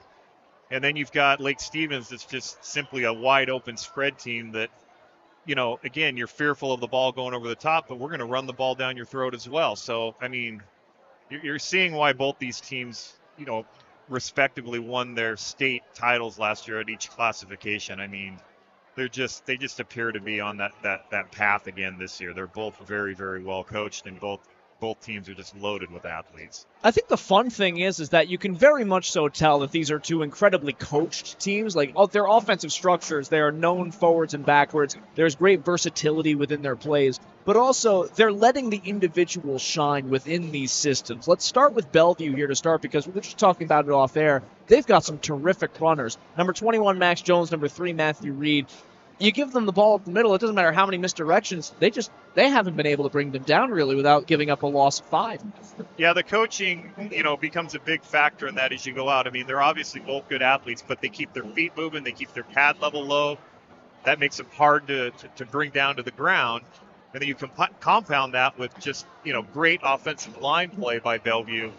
And it's just, like we talked about the pitching analogy. I mean, if you ever go into a baseball game as a pitcher and you're facing a strong lineup, let's say in the World Series or something, that's just deep on the line on the other side, you're mentally drained by the end of that pitching outing. And I think at the end of this game, both teams are going to be a little bit mentally drained because one small mistake, the other team's going to make you pay for it. And there's been so much going on the lines, too. You mentioned the strength of Bellevue, and you look at their starting unit. They've got Eric Fang, Andrew Van Apeldoorn, Willie Washer, Trevor Mock, Dimitri Manning, and Jack Pigeon as their starting line up front that has been creating so much space for them to keep moving forward. And then you look at the other side of the ball, and you've got one of the best quarterbacks in the state in Colton Madsen slinging the ball around. Or if he doesn't have options downfield, he's got Jay Sean Lamar right next to him. These are great individual efforts that have complemented an overall terrific game plan.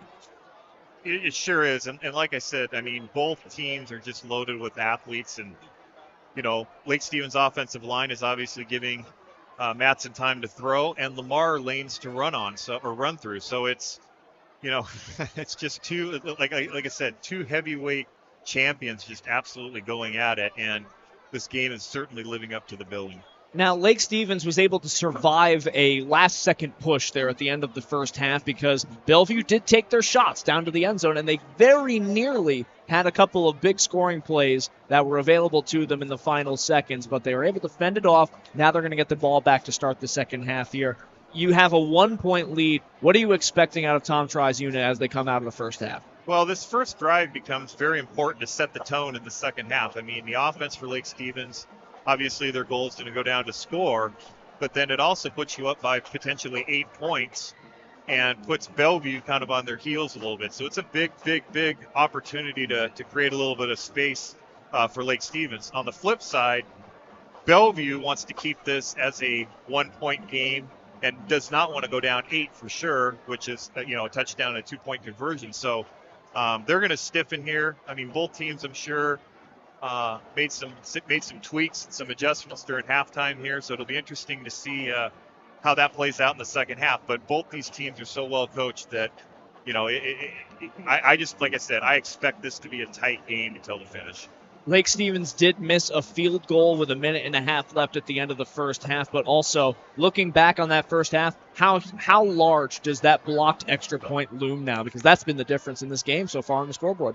It could very well come down to that. I mean, again, if Bellevue were to score a tying touchdown, they're going to have to convert a 2-point conversion to tie the game up, and they're going to be going for 2 if that takes place. So, it puts a little bit of an advantage to Lake Stevens to keep them out because they're not just needing to block a PAT at that point in time, but they're going to have to stop an offensive play. And as we've seen with Bellevue, I mean, they can move the ball, so it's not going to be a gimme either way. So, both teams are just going to, leave it all on the field in the second half. I guarantee that.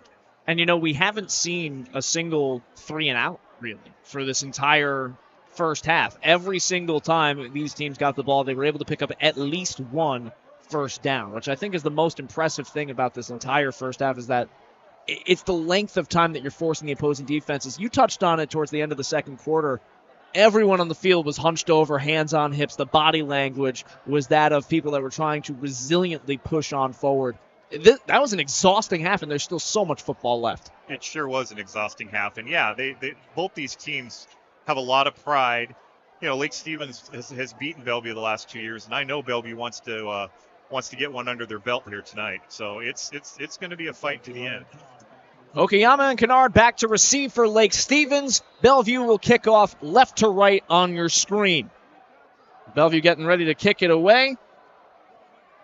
Good leg down towards the 15-yard line, over towards the sideline, but it does bounce out of bounds. And so strong field position to start for the Vikings, and special teams coming up as a point of order to right start the second half. We saw the opening kick of the first half go out of bounds off of the leg of Lake Stevens. And between a missed field goal, a blocked extra point, and a couple plays here and there, this is where games can be won or lost in the special teams department. Field position is so important, especially in a tight game like this. It sure can, and Bellevue got a kickoff return called back on a penalty. Mm-hmm. So we're talking about special teams here. I mean, each side, every aspect of the game, when you're playing, quality opponents or playing quality opponents just becomes so important, and every mistake is magnified. And so Colton Madsen will take over the offense at the 35-yard line for his squad. Ball spotted at the right hash mark. Jayshon Lamar, who had a fantastic first half, both receiving and rushing, lined up to the right of Madsen. Man in motion before the snap. And as racing over now Madsen fielding and picked off right off the rip. Into the waiting arms of Bellevue, racing to the right, and it's fumbled at the 25, pouncing on top of it. And reading the play perfectly, the Bellevue Wolverines get an interception on the first play of the half, and that went into the hands of Desmond Lloyd. They jumped right in front of the receiver there and made a great interception. Madsen just obviously didn't see him there, and like we talked about, each mistake is magnified, and Lake Stevens just had kind of what could end up being kind of a big turnover here early in the second half. It is a strong linebacker core that these Wolverines do have. Trevor Mock up the middle, as well as Ollie Sharp, Desmond Lloyd, who came up with the pick, and now the Wolverines get to work.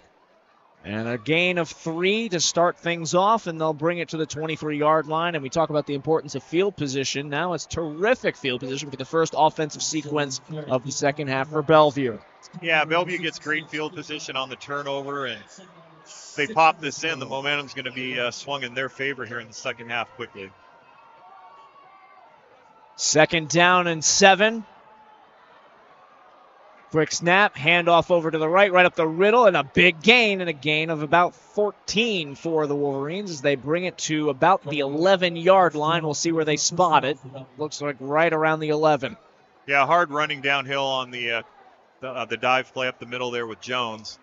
Again, Bellevue's offensive line getting good movement, opening up that hole for him, setting up a first down inside the red zone. The guard and the tackle play has been so strong here for Bellevue because those runs up the middle for Jones are wide open, and he is seizing those gaps. Snap over to the right and a run up the middle, and this is going to be another score into the hands of Max Jones. Touchdown, Bellevue. Yeah, same play, basically right up the gut, and Jones running hard picks up an early score. So as we talked about, that ends up being a costly turnover for Lake Stevens.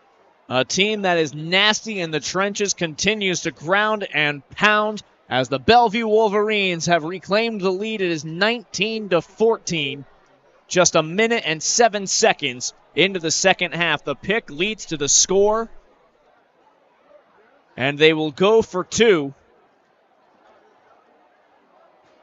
And so they will have a snap right under center, handed off up the middle, racing towards the end line. Does he have enough? Yes, he does. And just like that, we're tied.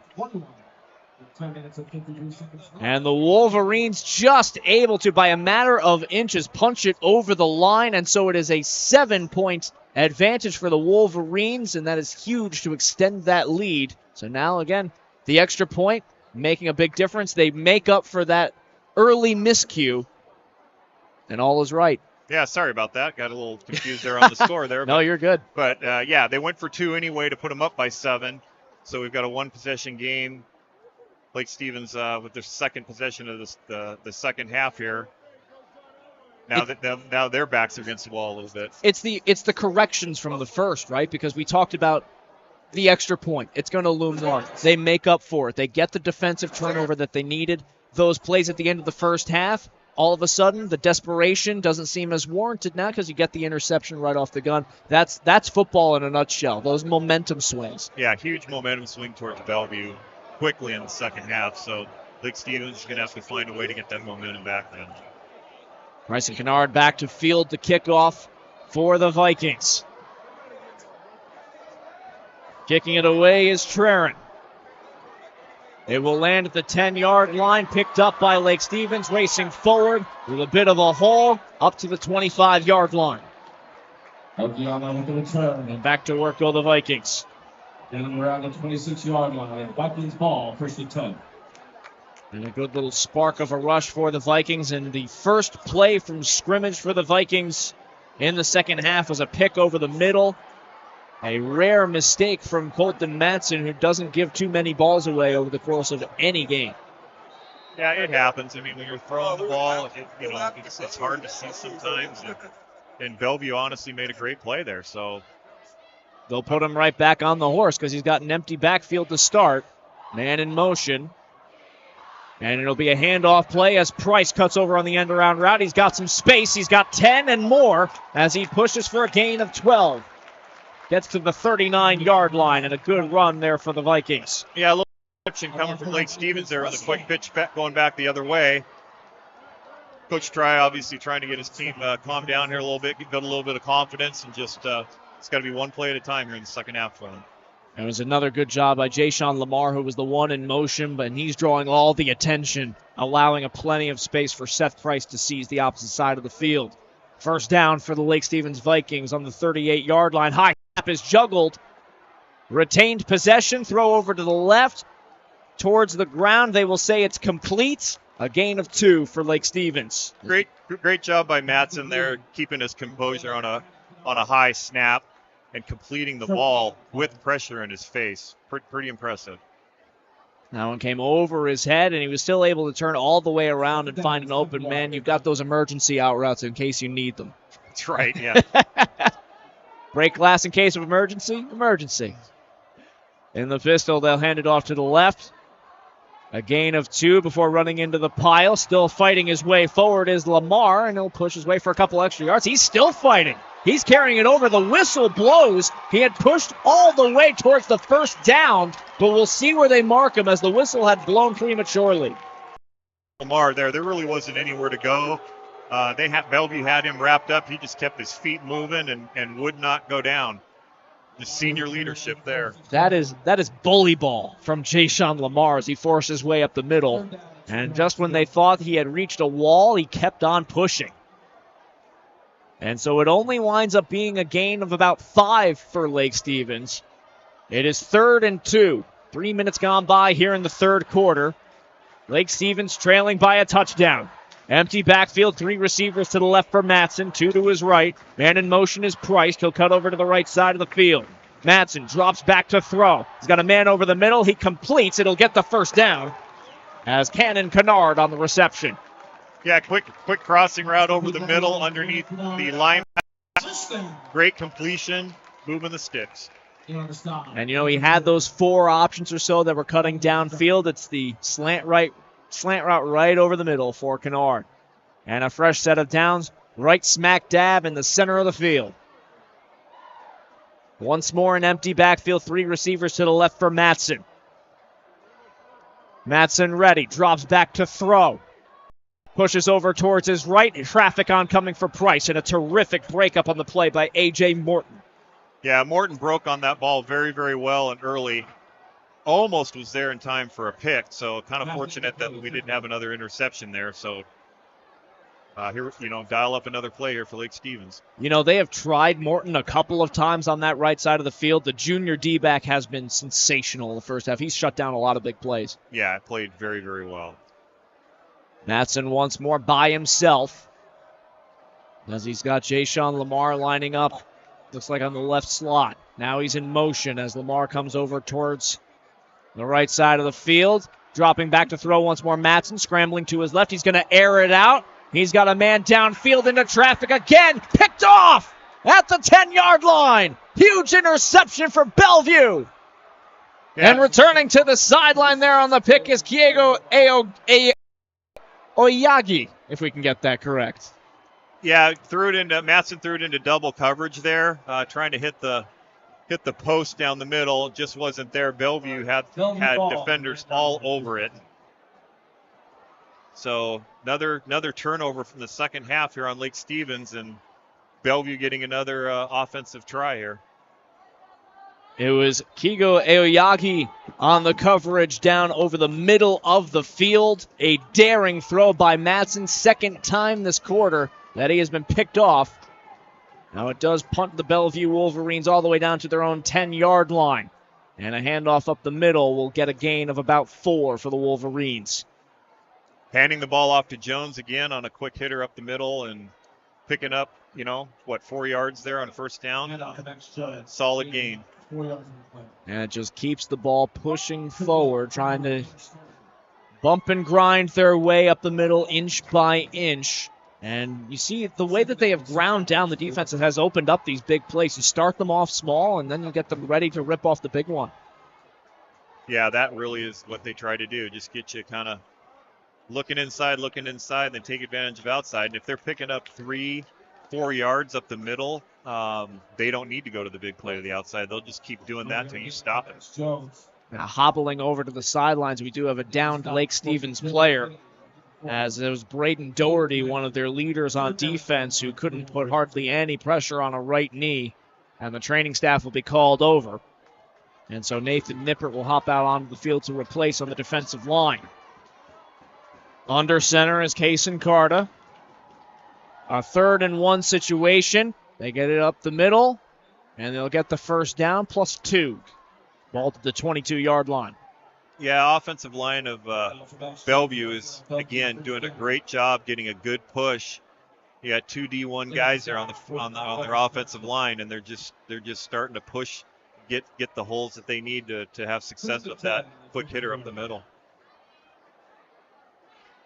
Carter will get the signals over from the sideline. Carter has attempted a couple times to air it out. Had some completions overturned in the first half. 3 different scoring plays erased for the Wolverines in the first half.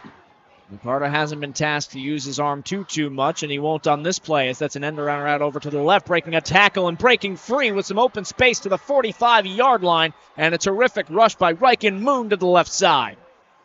Yeah, belly to the left side, and again, going to the strength of that offensive line for Bellevue and picking up big yards. So get guys looking in, play after play, and then all of a sudden you pop one to the outside for a big gain. And a terrific game brings them to the 45-yard line of their own territory as the Wolverines keep the clock a-moving. 6:20 to go here in the third quarter. 21-14 in favor of Bellevue, trying to get some more. Snacking a handoff right up the middle as Jones is stuffed at the line. And it won't be a gain of much, probably about a yard. Yeah, Lake Stevens defense did a nice job stopping that one for a short gain. They'll need to keep doing that here the next few plays here, or they're to keep the ball out of the end zone for Bellevue. Caden Blanchard will be called over to the sideline, another one of the key members up the middle for Lake Stevens. This will be beckoned over as keeping an eye on Braden Doherty, who is very gingerly making his way down the tunnel for Lake Stevens. Snap up the middle, and a bobble ball in the backfield, and it's recovered by Lake Stevens. Option play and a miscommunication results in a fumble recovered by the Vikings. Huge turnover by Bellevue right there, and an opportunity for Lake Stevens to tie this thing up, get the ball back after 2 turnovers here in the second half. So 2 turnovers for Lake Stevens, 1 for Bellevue. See what the Lake Stevens offense can do with this opportunity. It is the senior Cody Lynch who pounced on the ball in the backfield. Lynch getting an opportunity on that defensive line. 6'2", 210, and they needed someone on the line to step up in the absence of 2 of their leaders up front in Doherty and Blanchard, and they get it. Depth is a beautiful thing in the sport of football. 5:33 to go in the third quarter. Vikings with the ball back. They'll hand it off, and it's going to be a flea flicker. They're going to go downfield with it, and a flag thrown at the 5. We're going to get pass interference down at the 5-yard line as Blake Moser tried to go deep. Yeah, a little bit of a pitch to Moser, throwing the ball, trying to get the ball over the top, threw it into double coverage, but looks like we're going to get a pass interference on Bellevue here. You know, Matson had been picked off twice this quarter. They let someone else take a try. Yeah, a little bit of a trick play. It also shows you that, like I said, Coach Try is going to be aggressive for the entire football game, and he showed that there. And you can see the baton being gently passed because Matson is the senior and Moser is only a sophomore, and that's a fearless throw for a sophomore to make. Yeah, he's got a great arm as well. I mean, Lake Stevens, it seems like every year they've got solid quarterback play. And so, a shotgun as back to work go the Vikings. A handoff up the middle as Lamar gains 4, and he brings the ball to the 25-yard line. Yeah, Lake Stevens offensive line doing a great job opening up a hole there for Lamar. 3-yard gain on the play. Nice little run, pick up a 3 here. hopefully, Lake Stevens looking to try to get it into the red zone here and possibly tie this thing up. They are down by 7. It's 21-14 with 5 minutes to go in the third quarter. 2nd and 7 on the 25-yard line for Lake Stevens. A handoff right up the middle. Bullying his way forward is Lamar. He'll get to about the 20-yard line, just shy of the first down marker. Lake Stevens finding some success running the ball here. And again, they've been kind of pass heavy as of late, so not surprised. They try to stay balanced during the game, so seeing them run the ball here kind of makes sense. And it was the gutsy flea flicker that set the table for it all, as Moser got a rare offensive snap. And it set the table. 3rd and 1 for the Vikings on the 20-yard line. Man in motion. As it's Kennard who will receive it. Cut across the 20. He's got the first. Not much more as he gains just enough. I believe Bellevue is trying to signal that he went out of bounds short. It's close. It's darn close. First down. And they will, in fact, give it to him. Yeah, just a quick fake with a bubble out to the left side, little bubble screen. That forward momentum just enough for Cannon Kennard. And a new set of downs to work with on the 19-yard line. Into the shotgun goes Colton Matson. 2 receivers line up to his left. He'll hand it off up the middle. Lamar pushing his way towards the 10-yard line. A nice run and a gain of 9. Yeah, again, great job by the offensive line of Lake Stevens opening up a running lane there for Lamar. Lamar's running hard, again, showing that senior leadership. A lot of pride on both sides of the ball here, so the heavyweight fight continues. And, Lamar, when you get that downhill speed going, he's very hard to slow. He's like a bowling ball coming up the middle. 3:35 to go in the third quarter. Down by a touchdown are the Vikings.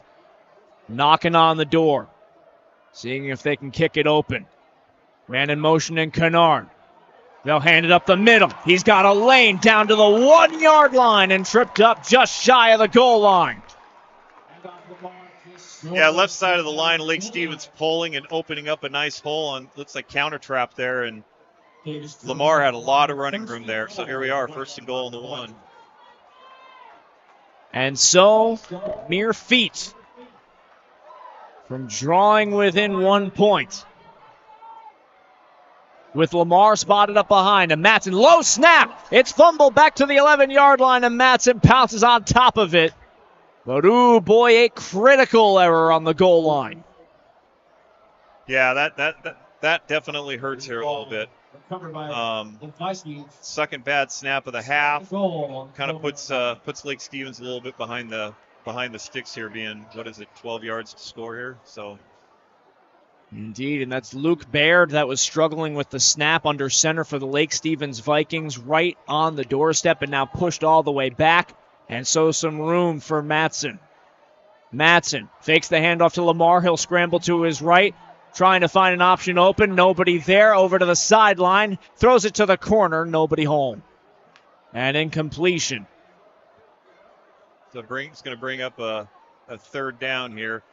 Yeah, and really nowhere to go with the ball there. Bellevue doing a great job covering the Lake Stevens receivers out there. And again, when you get down to this part of the field kind of shrinks a little bit and it becomes difficult. A 3rd and goal situation with the ball on the 11-yard line for Lake Stevens.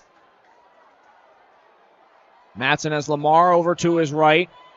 2 receivers on either side. Lamar will vacate the backfield. Matson drops back to throw. Airs it to the end zone. Throw is high. It's in the air and incomplete.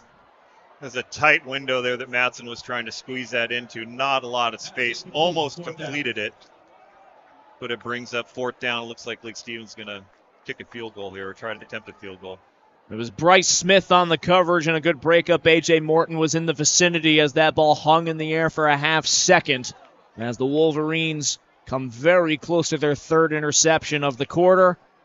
And so they will try a field goal to bring themselves within 4. They missed one late in the second quarter. Lucas Mooring back on to attempt his 2nd field goal of the day. Snap is good, and it's blocked.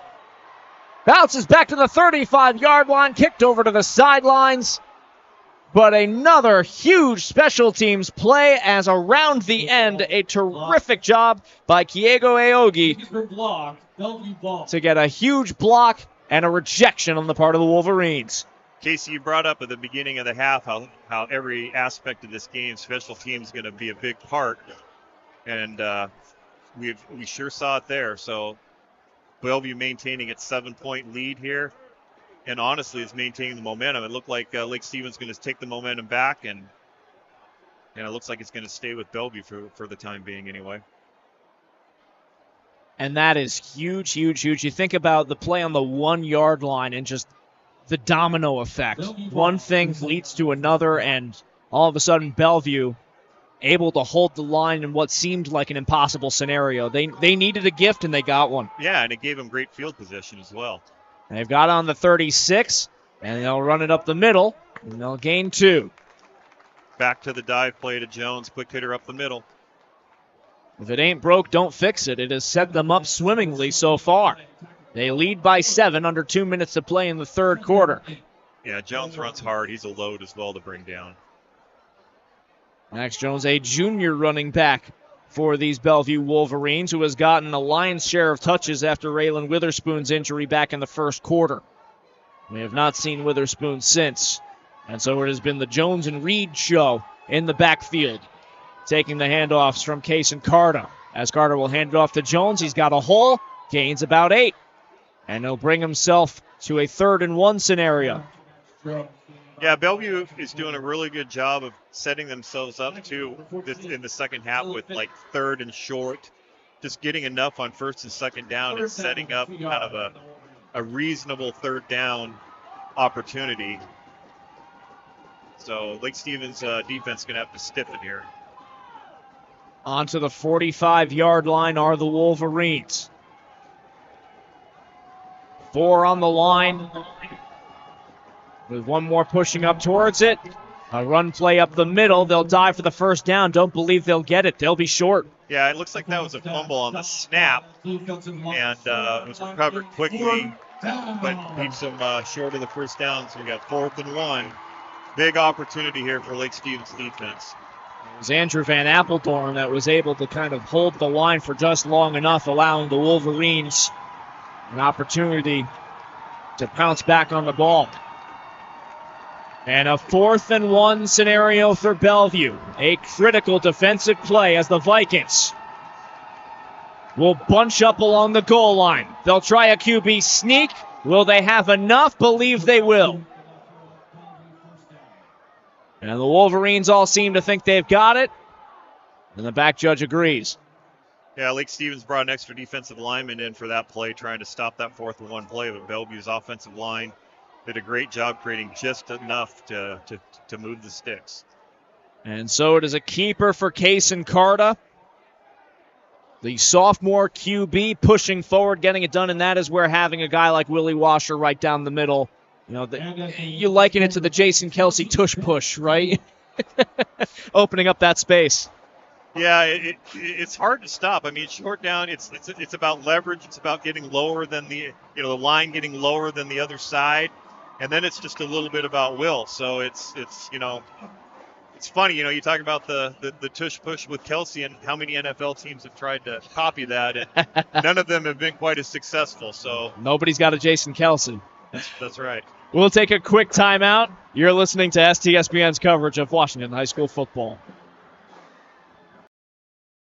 When you buy tires at Les Schwab, you're getting more than just tires. You're getting America's best tire warranty, 60-day satisfaction guarantee, no hassle road hazard protection, and free maintenance for the life of your tires. So if something happens to your tire on the road, we'll fix it, or we'll replace it, no questions asked. Other places make you pay extra for that kind of protection, but at Les Schwab, it's included with every set of tires, because more warranty means less worry, and nobody stands by their tires like Les Schwab. Get more from Les.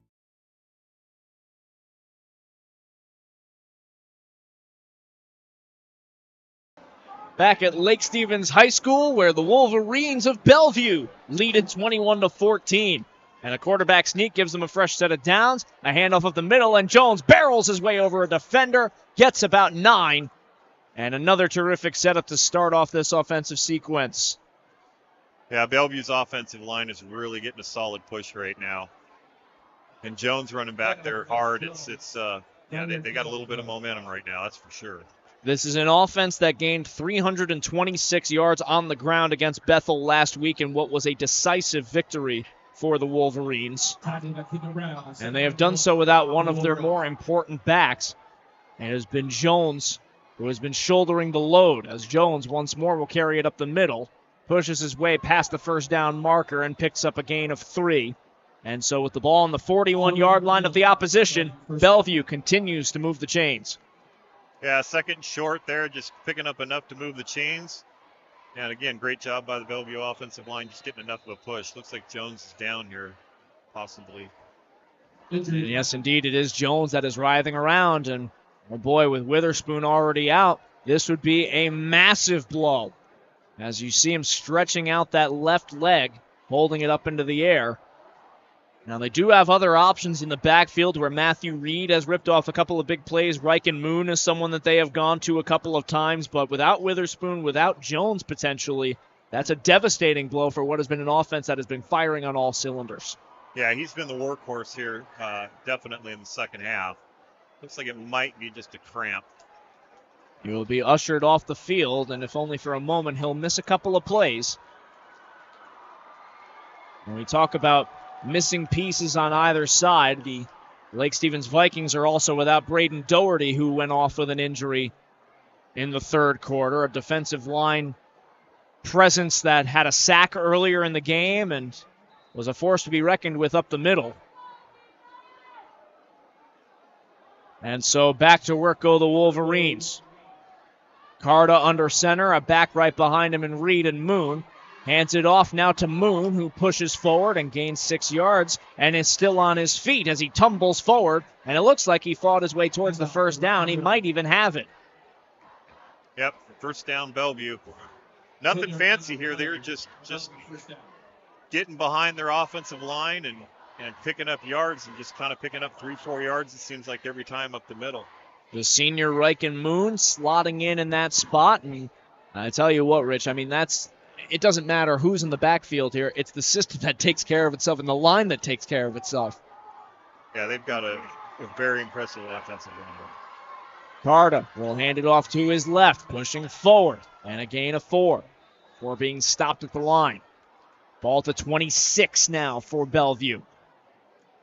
Yeah, Lake Stevens wrapping up well there, getting on the ball carrier fairly quickly. And still, Bellevue picked up 3 yards there. You know, you're picking up 3 and then 4, and then you're shortening, like we talked about earlier, you're shortening up that third down opportunity. And it does wear on a defense. You said it, because this is really the first time that we've seen the Lake Stevens defense kind of forced out onto the field. A couple of turnovers were critical. And an end-around option play where being trapped in the backfield of Smith, he'll cut back to his right. He's got an opening as Smith has a first down and more. He's inside the 20, pushing towards the 10. Still on his feet and forced down at the 10-yard line. And Bryce Smith with another terrific second and third effort play to set up first and goal for the Wolverines. Yeah, Lake Stevens had him stopped in the backfield, and he just put his foot in the ground and reversed field, and that was all on Smith. Just a great job finding an opening there and picking up a huge gain for Bellevue. And he might have paid the price for it, as Smith is still down on his rumpus on the 10-yard line, beckoning for some attention from the training staff. And Max Jones has walked his way back out onto the field, an encouraging sign for Bellevue, but the nicks and bruises of the game seem to be taking their toll against Bellevue, who's been grinding all the way downfield on the ground. Yeah, early in the season here, I saw it a little bit last week down in Snohomish with Glacier Peak and Juanita, but a little bit of cramping going on. I think it's, they go through the fall camp and get in good shape, but they're not in full mid-season shape quite yet. First and goal from the 10-yard line for the Bellevue Wolverines. Kason Carta has his team in good spot. He'll hand it off up the middle, cutting over to the right. Nothing doing. Stopped at the line. Great job by the Lake Stevens defensive line there, stopping Jones for basically no gain there. Good stop done there Good stop by Luke Baird on the outside. Second down and goal with 11 yards. 9 minutes remaining here in the fourth quarter. Ball on the 10. Handoff up the middle. Charging forward towards the 5 and brought down.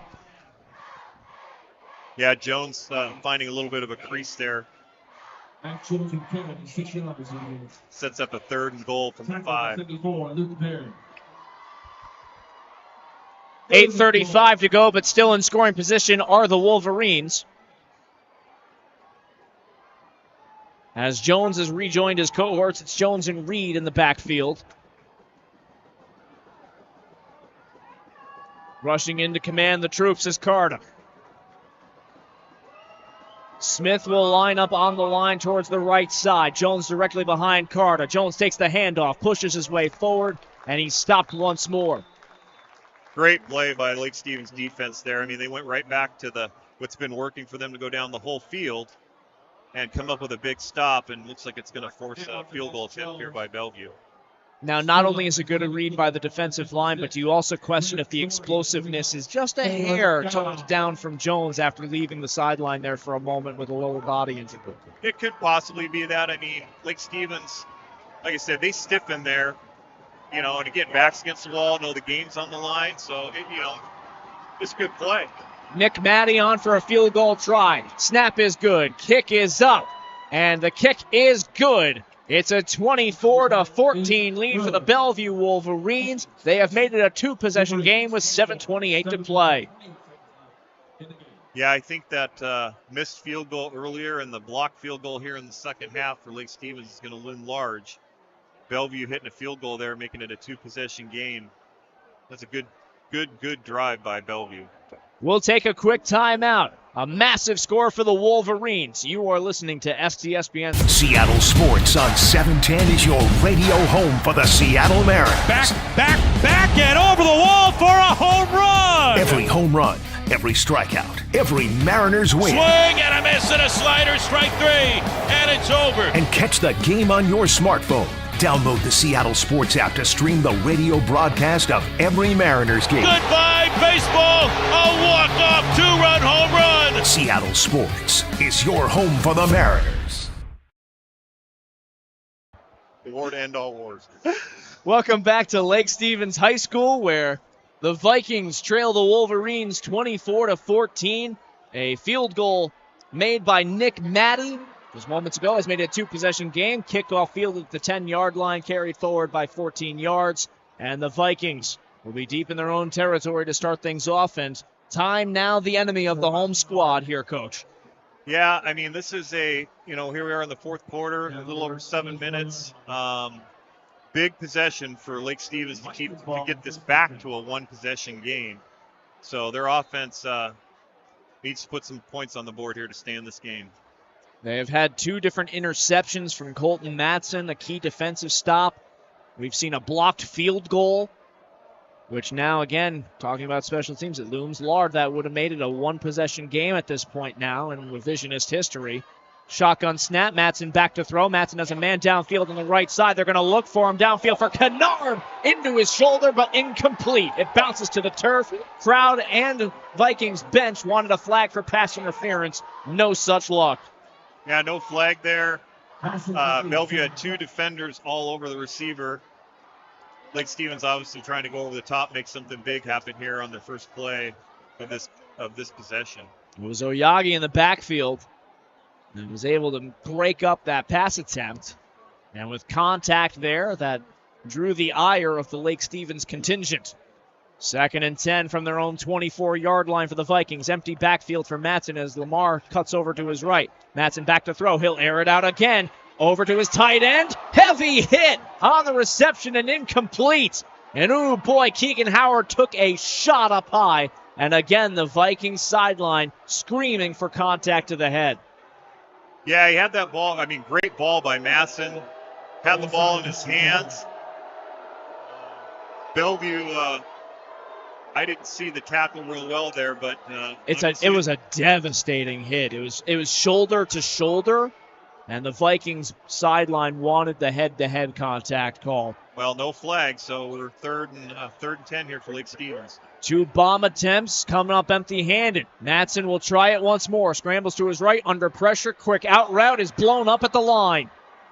Yeah, Lake Stevens trying to set up a middle screen there, and Bellevue defender number 56 there making a great play getting through the blocks and bringing him down for no gain. And that is Desmond Lloyd getting through, as you mentioned. Lloyd, the junior linebacker for Bellevue. And we are in the territory of the game where the offense has to stay out on the field. So Colton Matson, with 6:40 to play in the fourth quarter, down by 10. The Lake Stevens Vikings have to dig deep into the playbook. They've gone deep twice, 2 incompletions, 1 short reception. That was cut down for no gain.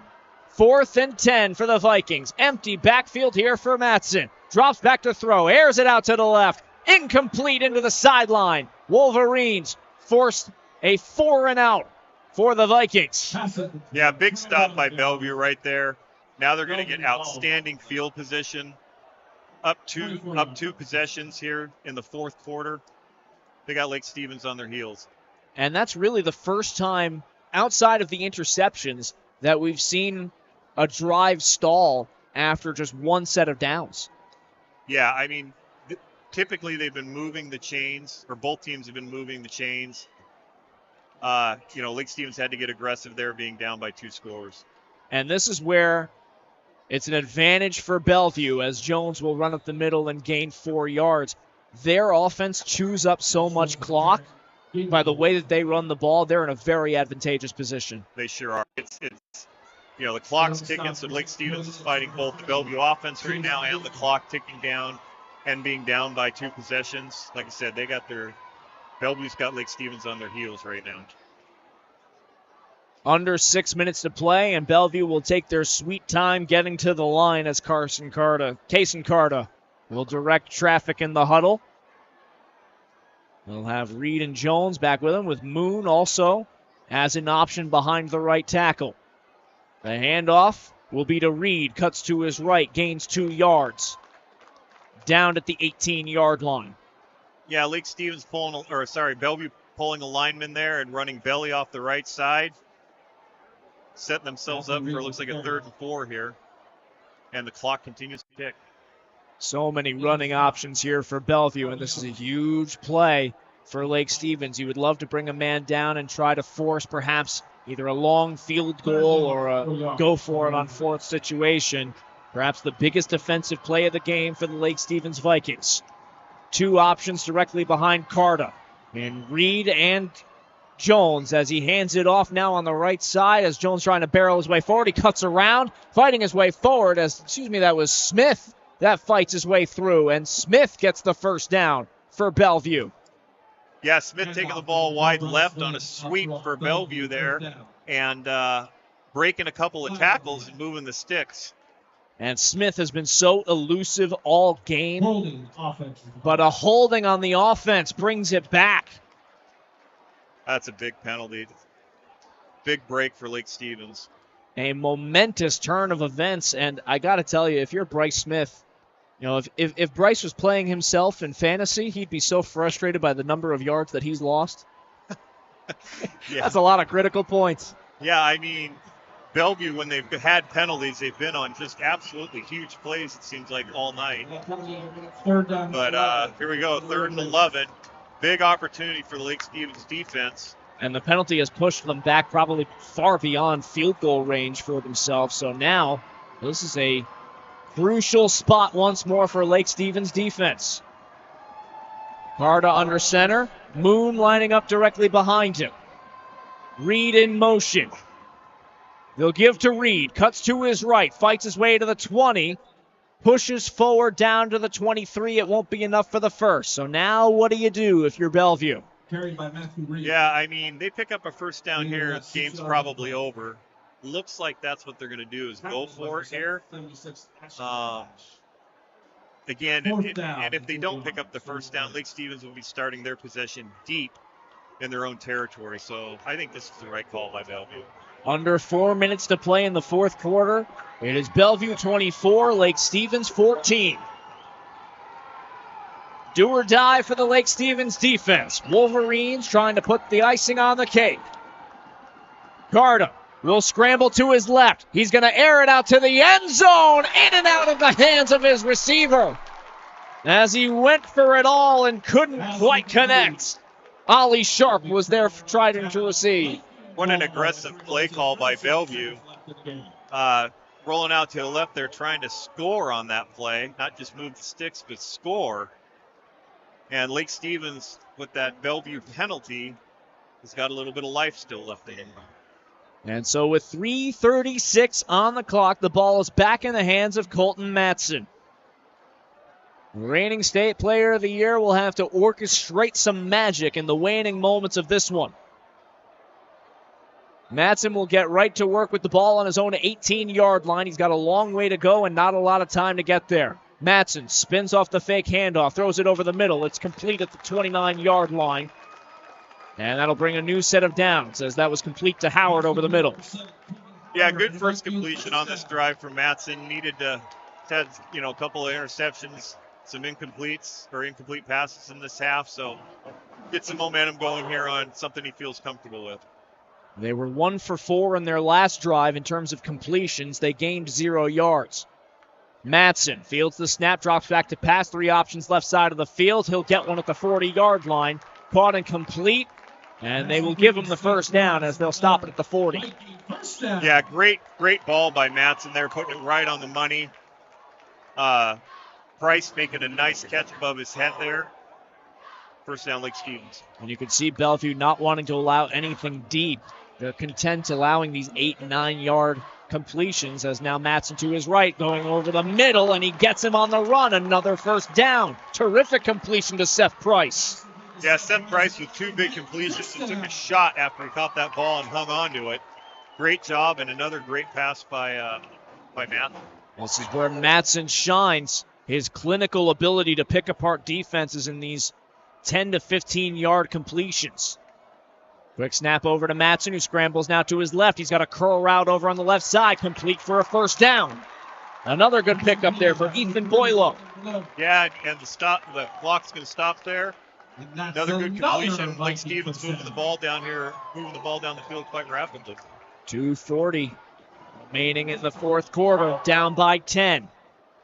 They'll have to start looking for the end zone here as they approach the red zone. Ball on the 30. Matson takes the snap, scrambles to his right. Matson still waiting, plenty of time. Short completion to Howard on the right side. Howard will get out of bounds at the 24. Good decision by Matson there. Not really much available to him down the field. Just dump it off, and then great job by Howard getting out of bounds and stopping the clock. Inching his way ever closer, trying to keep the Vikings in it with enough time to work with. 2nd down and 2 yards. It is a 2nd and 3 situation. Ball on the 23. Matson has Lamar behind him. He'll go to the air. Matson. Short route for Price. Incomplete.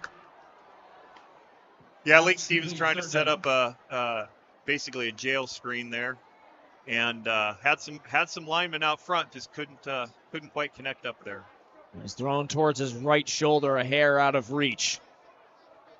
Like Price recognized the throw just a hair too late.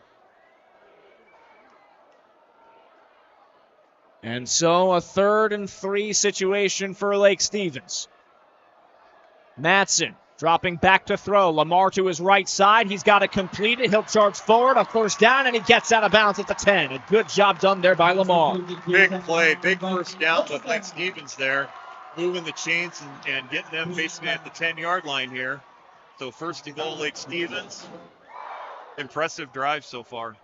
2:15 remaining here in the fourth quarter. We'll get a whistle and a stoppage in play, which will lead us to a timeout. You are watching STSPN's coverage of Washington High School football, thanks to our media partner, SeattleSports.com, and our presenting sponsor, Les Schwab Tires. Back with the thrilling conclusion. Don't go anywhere. McDaniel's Do It Center is located in beautiful Snohomish, Washington. Locally owned and operated for over 40 years, they are proud to provide the Snohomish Valley with exceptional hardware, tools, lawn and garden, and sporting goods products. Their commitment to delivering legendary customer service and their outstanding employees continue to make McDaniel's the best and one of the most recognized Do It Best centers in the nation. Stop by and experience for yourself the difference between McDaniel's and the big box stores. Discover why so many people are choosing to shop at McDaniel's. Casey Bryant, Coach Rich Bardue, back with 2:15 left on the fourth quarter. 24-14 Bellevue. Lake Stevens threatening with the ball on the 10-yard line. It is a first and goal situation for the Vikings, who have been clinical in picking apart the defense. Colton Matson finding those soft areas in the secondary. He has marched them down to try to make it a one-possession game. Matson with a man all alone on the left side, and Lamar couldn't read it cleanly. He'll scramble to his right, searching for the sideline. He'll get out of bounds after a gain of 4. And they're looking for the late flag, and they will get it. And this, I believe, will be a late hit going against Bellevue. Yeah, they're going to get half the distance to the goal line here, setting up first and goal probably from the 3 or so. Looks like Matson's up. So no one got hurt on the play, so yeah, personal foul. And I tell you what, if he's going through all of his reads and all of his patterns there, he looks to his left. Jashawn Lamar was wide open on the left side of that field. Yeah, he was open for a moment there, but again, you know, you're under duress a little bit there, and it's quarterback, hitting a baseball and playing quarterback, two toughest things to do in sports, man. It's tough when you got guys running at you and finding guys down the field, that's for sure. And so they'll spot the ball at the 4-yard line, I believe. First and goal at the 4 for Lake Stevens with 2:06 to work with. They'll need to punch it in, then get the ball back quickly. Matson with Lamar lined up at his left hip. He's got trips receivers over to his right side. Ball on the right hash mark. Snap to the shotgun. Matson to throw. Cuts to his left. Starts forward. He's running out of room. He dives forward, and he'll be stopped at the 3. Pocket collapse and a great defensive play there by Bellevue to keep the clock moving. Yeah, Lake Stevens choosing not to call the timeout here. They need to try to save them if they get the ball back, or if they score here and maybe get successful on an onside kick or something. They do have 3 to burn, so Bellevue with only 2 timeouts. Second and goal from the 4-yard line. Matson fakes to his left, throws to his right, complete, diving for the end zone, and what a second effort for the touchdown! Lake Stevens with some light. Yeah, Lake Stevens going back to the jailbreak screen there, well executed, very tough to defend. So going to the screen call and picking up, converting on a big touchdown right there. Back to a one-possession game, minute and a half left, so this PAT also becomes quite important. A Herculean second effort to dive forward with a man draped all over him. A terrific play, as Matson didn't have any other option other than a short completion. An extra point to try to make it a 3-point game. Good pressure on, but the extra point is good. It's 24-21 with 90 seconds left. And we talk about special teams, so here we go. We're going to see, obviously, an onside kick here by Lake Stevens, and there's been a lot of special teams, big special teams plays here in the second half. And you have to hope that there's great pressure at the line, because Bellevue does only have 2 timeouts. So if you can hold them to a 3-and-out, perhaps you would still have a little bit of life left. Yeah, Lake Stevens got 3 timeouts, so if they're unsuccessful with this, they still have some life, but they're going to have to come up with 3 big defensive plays. But, you know, heavyweight fight all the way to the last minute and a half of the game here, and it's still, you know, Bellevue's got the edge here, but we're still undecided at this point, that's for sure. And this is another nail-biter if you're Lake Stevens. They fell by 3 points in overtime to Sumner in Week 1. They are down by 3 points here with a minute 30 to go in Week 2. A team that was 13 last year, 4-0 in 4A play, on the ropes at home in a marquee matchup the likes of which has not been seen in the last 13 seasons. On to attempt the onside kick is Lucas Mooring. The hands team over to the right as they have Okayama with Howard on the right side of the field. You see Smith lined up on the left side for Bellevue. Nope. And they will kick it deep. They'll kick it down to the 25-yard line and a fair catch. Lake Stevens deciding to kick it, not attempt the onside kick, kick it a little bit deep, trying to run down there, maybe have the ball bounce around, but Bellevue obviously had a receiver there to catch the ball and just we'll go ahead and take possession here. So 3 big offensive plays coming up for Bellevue and 3 big defensive plays coming up here for Lake Stevens. Now, with the rate that Bellevue has been moving the ball, do you agree with the decision not to try to take a shot at the outside? So hard to say. I mean, a minute and a half, you're putting some pressure here on your defense. I mean, 1 first down by Bellevue and this game's over. All they need is 1 game of 10. Snap to Carter. Handoff up the middle, breaking through is Jones. Look out! Jones has all the room in the world. Up the right side. Dagger for the Wolverines. Touchdown, Bellevue.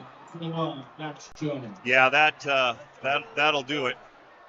I mean, big hole up the middle, and Jones going to take advantage of that all the way to the house.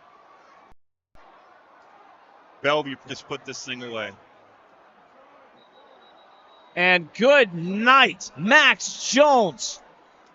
From his own 25-yard line, rips off a 75-yarder all the way down. He paid the price for it as his leg was bothering him back in the third quarter. He missed a few sequences for it,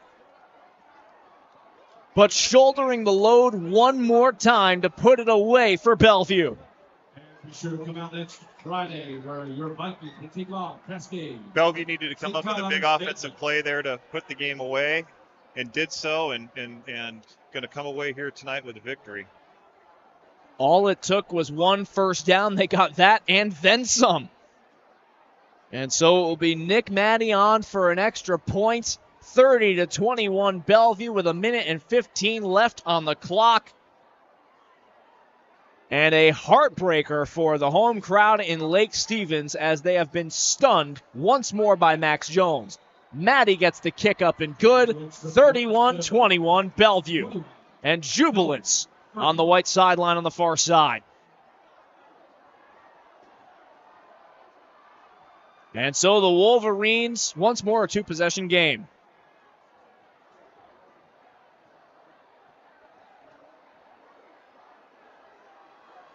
And if we have our fact-checking correctly, I mean, beating Lake Stevens at home, certainly it's no easy feat. Hasn't been done in the last 5 years. We may be seeing completely uncharted waters here for Bellevue. What a win.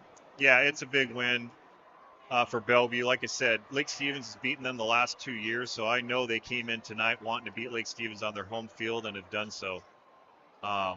Yeah, it's a tough place to come and play, and it's a tough place to come out with a victory. And a heck of a football game by Bellevue here tonight. Lake Stevens lost but 1 game last year to West Lynn by a 49-30 score. Last year when they met Bellevue, it was a 34-31 victory. And a pooch kick over to the right side is fielded at the 28. And it will squib in possession to the Lake Stevens Vikings with 1:14 to go.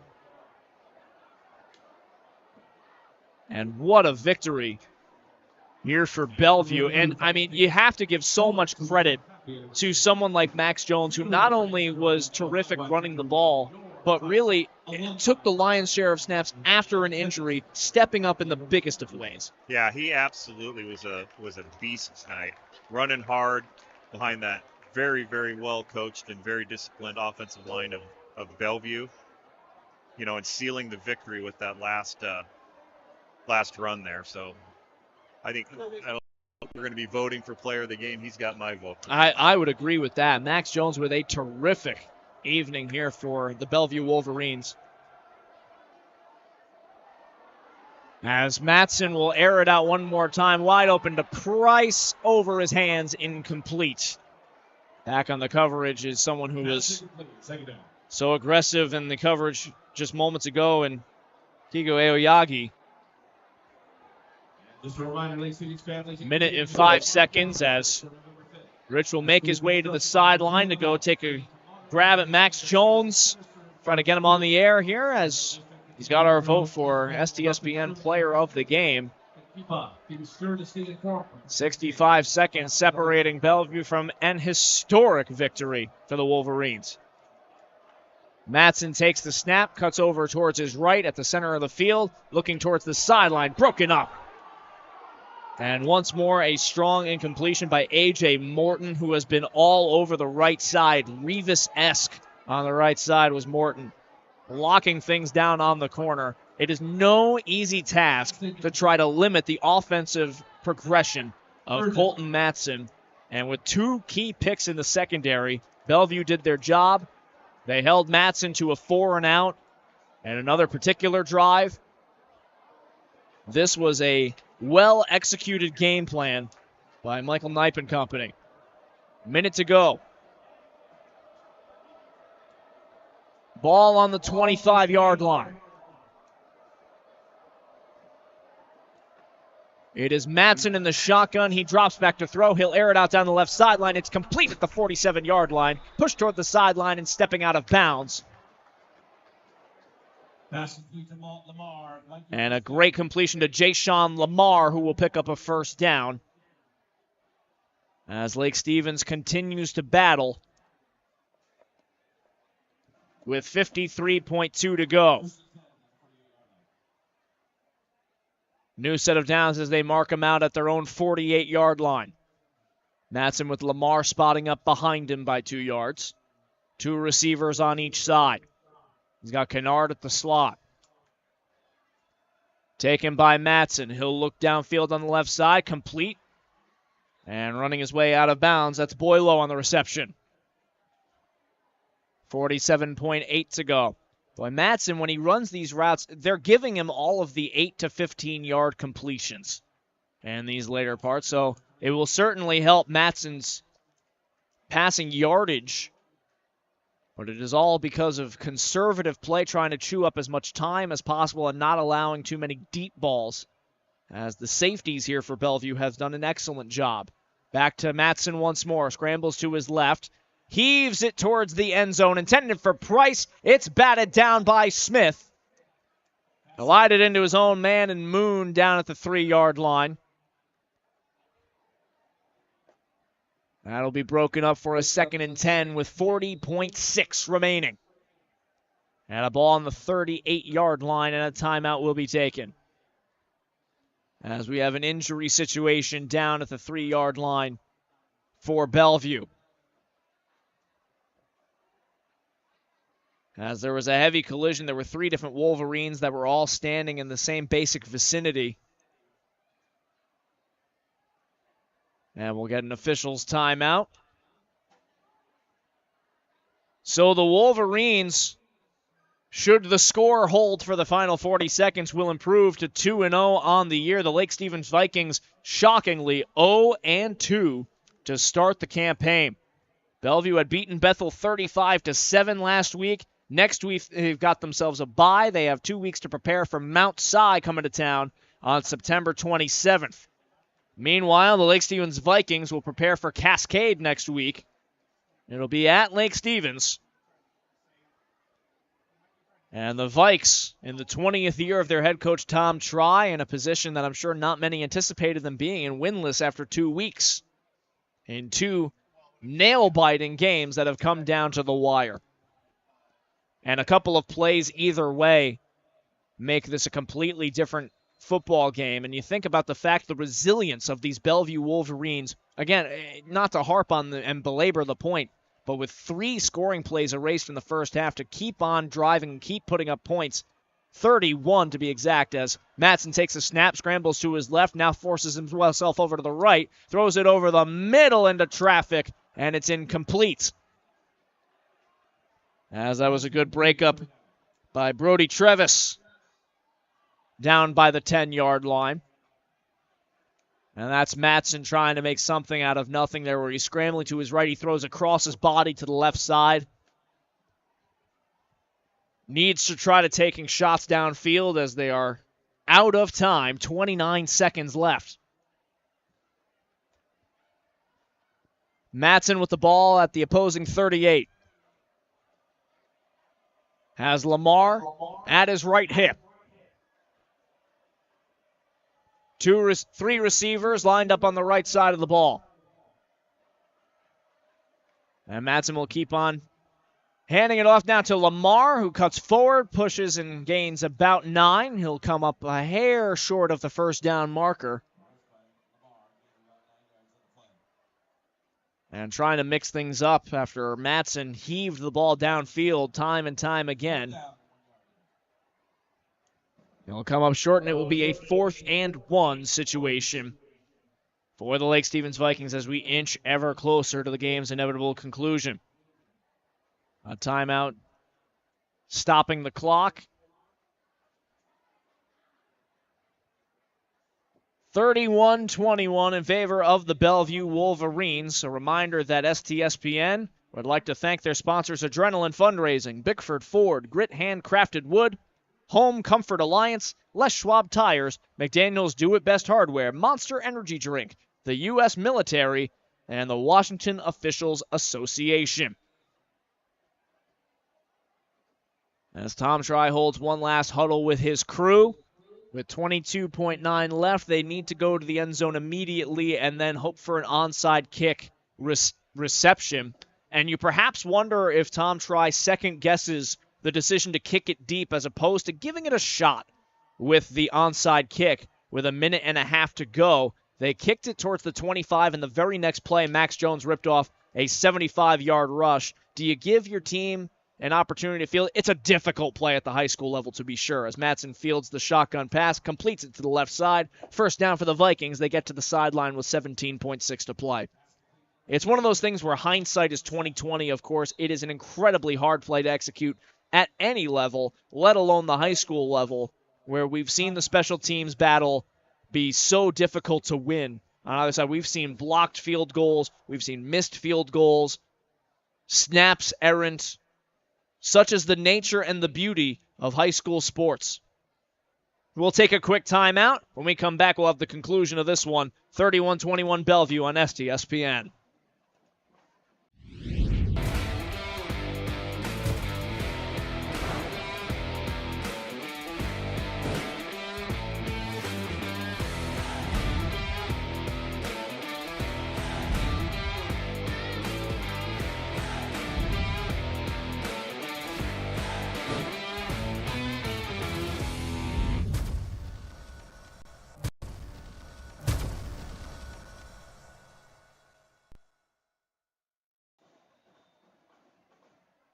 Back now at Lake Stevens High School, Casey Bryant, Coach Rich Bardue lining himself down on the field, getting ready to interview our Adrenaline Fundraising player of the game.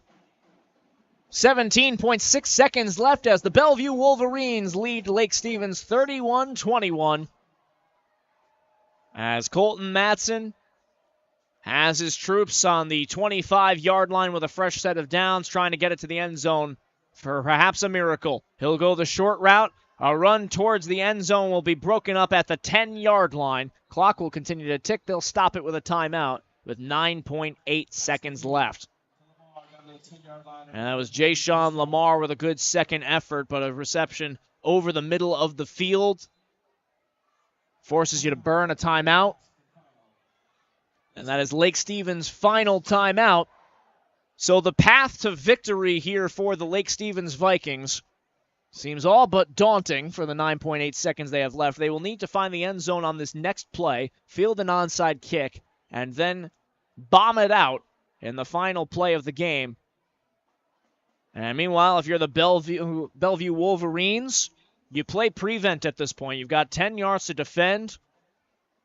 All you got to do is bat one or two passes down or field one kickoff cleanly, and you are home free with a 2-0 record coming into Lake Stevens and beating the reigning 4A champions. For a 3A school, that is a brilliant, brilliant performance, and the wing tee was executed to perfection with a number of different options here for the Wolverines. Madsen back to pass. Needs to get rid of it quickly. Throws it towards the end zone. Through a defender's hands. Incomplete. As that was Smith over on the left side. And Smith gets a mock hands in the air from A.J. Morton, who expected him to come down with one there. And now 5.4 seconds left. A crowd that, for the most part, has stuck around to the very end here at Lake Stevens. Student section still full. And they arrived late over on the other side of the field at the Bellevue contingent because of the weather. They really couldn't spot up where there was no coverage until the start of the game, as there is a throw to the end zone that is hauled down, an interception at the gun. It is A.J. Morton putting an exclamation point on this one for the Bellevue Wolverines. A 31-21 final as down go the 4A state champs. Bellevue with a momentous victory.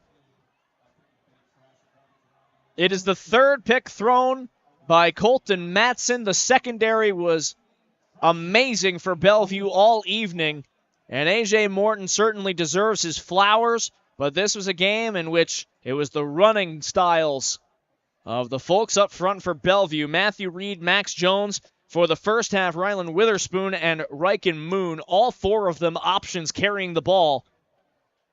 And the unit up front for Bellevue as well. That offensive line that features two D1 commits in Willie Washer and Dimitri Manning, with Trevor Mock, Andrew Van Apeldoorn, Eric Fang, and Jack Pigeon all blocking up front, has led to a monumental victory for Bellevue. And what was a historic matchup between the clash of the titans of the 3A and 4A levels. We will catch up in just a moment with Coach Rich Bardue, who will be lining up an interview with Max Jones, our player of the game, presented by Adrenaline Fundraising, as the Bellevue Wolverines run their way over to the sideline to catch up with the students that made their way towards Lake Stevens. They excitedly take a lap around the turf, as they have earned. And a quiet comes over Lake Stevens High School, like the kind of quiet that they have not really had in quite some time. Because boy, oh boy, has this been a house of horrors for the opposition for so many years. Looks like I have Dimitri here. Hey, buddy. Great game. Rich Bardue, STSPN. We're giving you the game shirt alignment of the game. So yeah, congratulations. So what'd you think of the night? What brought Bellevue success? Well, I'd say, just from Fort Worden, in Port Townsend, we prepared since last year. We waited 365 days just to come back and beat these guys, So the last two groups couldn't do it, and, we wanted to make sure they could do it and they could win, because a lot of them are over here. So that was the goal, is just to win, because we want to be number one in the state. We want to go 14-0. That's the goal. Well, congratulations on the great game tonight, my Thank friend. you. All right, let me get your shirt here.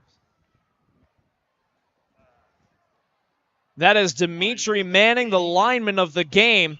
And Dimitri Manning had himself an unbelievable performance up front. You're welcome. Congratulations. Thank you. Yep.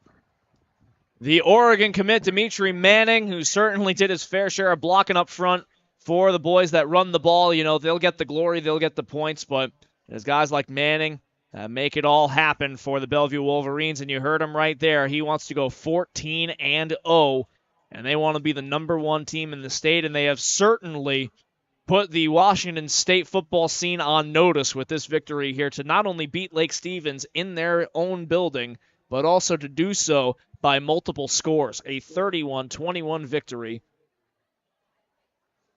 and a decisive one at that.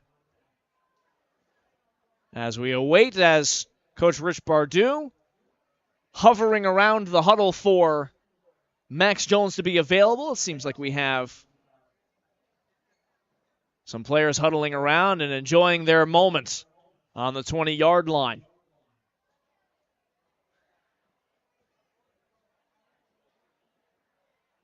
Well, as we await for the huddle to break and for Max to find his way over to Rich, a reminder that STSPN.com is a new media partner in SeattleSports.com. You can also listen and watch tonight's game and all future games on the Seattle Sports app and SeattleSports.com. Download the Seattle Sports app to listen to Brock and Salk, Bump and Stacy, and Wyman and Bob on demand, plus live play-by-play of the Seahawks, Mariners, and select STSPN Friday night high school football games. Download the Seattle Sports app for iOS or Android in your respective app store today.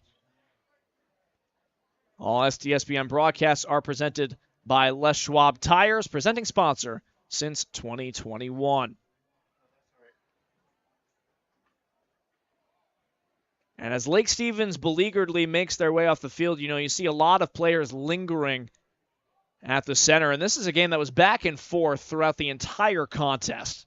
There were a lot of opportunities where you can look at the coulda, shoulda, wouldas on either side.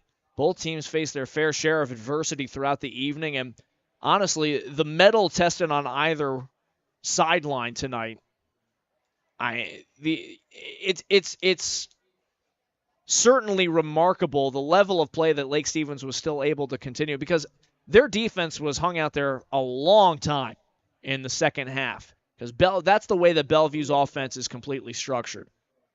Well, Lake Stevens held firm and did not break until the very, very end of the game. It was the back-breaking 75-yard run by Max Jones that sealed the deal for Lake Stevens.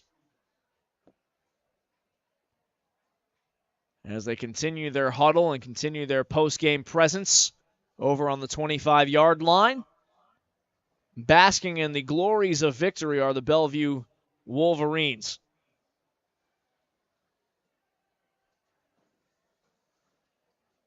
And, while we don't have the official numbers in front of us in terms of the total number of yards gained for each player, you probably have 3 different players on Bellevue that are pushing 100 yards rushing.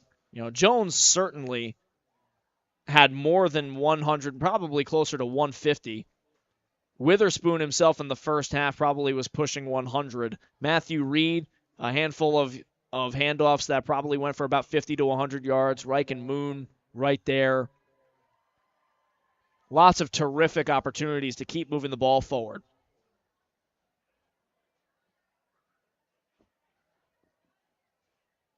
And you don't want to say it's an easy workload for Case and Carter, but it's one of those things where Case and Carter really was there as a decoy in case he needed to throw it deep, which towards the end of the first half they tested his arm a little bit, but otherwise his job was mostly to kind of hand the ball off and keep the misdirections going. So much of Carter's job is to be an actor within his own system. Keep on bootlegging one way or the other. Fake the handoffs one way and get the end route the other. The options that he needs to sell.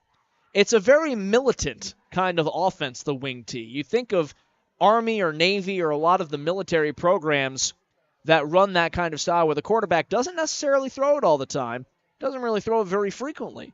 But his job is so integral to the entire function of the offense because of his ability to sell things and keep on moving the ball. And you give them a lot of credit for this savvy Bellevue team with 30 seniors on it that has run the same offense for years under Michael Knight, for 7 seasons under his tutelage. And they have made things happen. And so the huddle will break down, and then perhaps we'll be able to grab on to Max Jones as we have Coach Rich Bardue down there. And, Coach, if you can grab Max, we'll see if we can get a quick interview to reward our player of the game.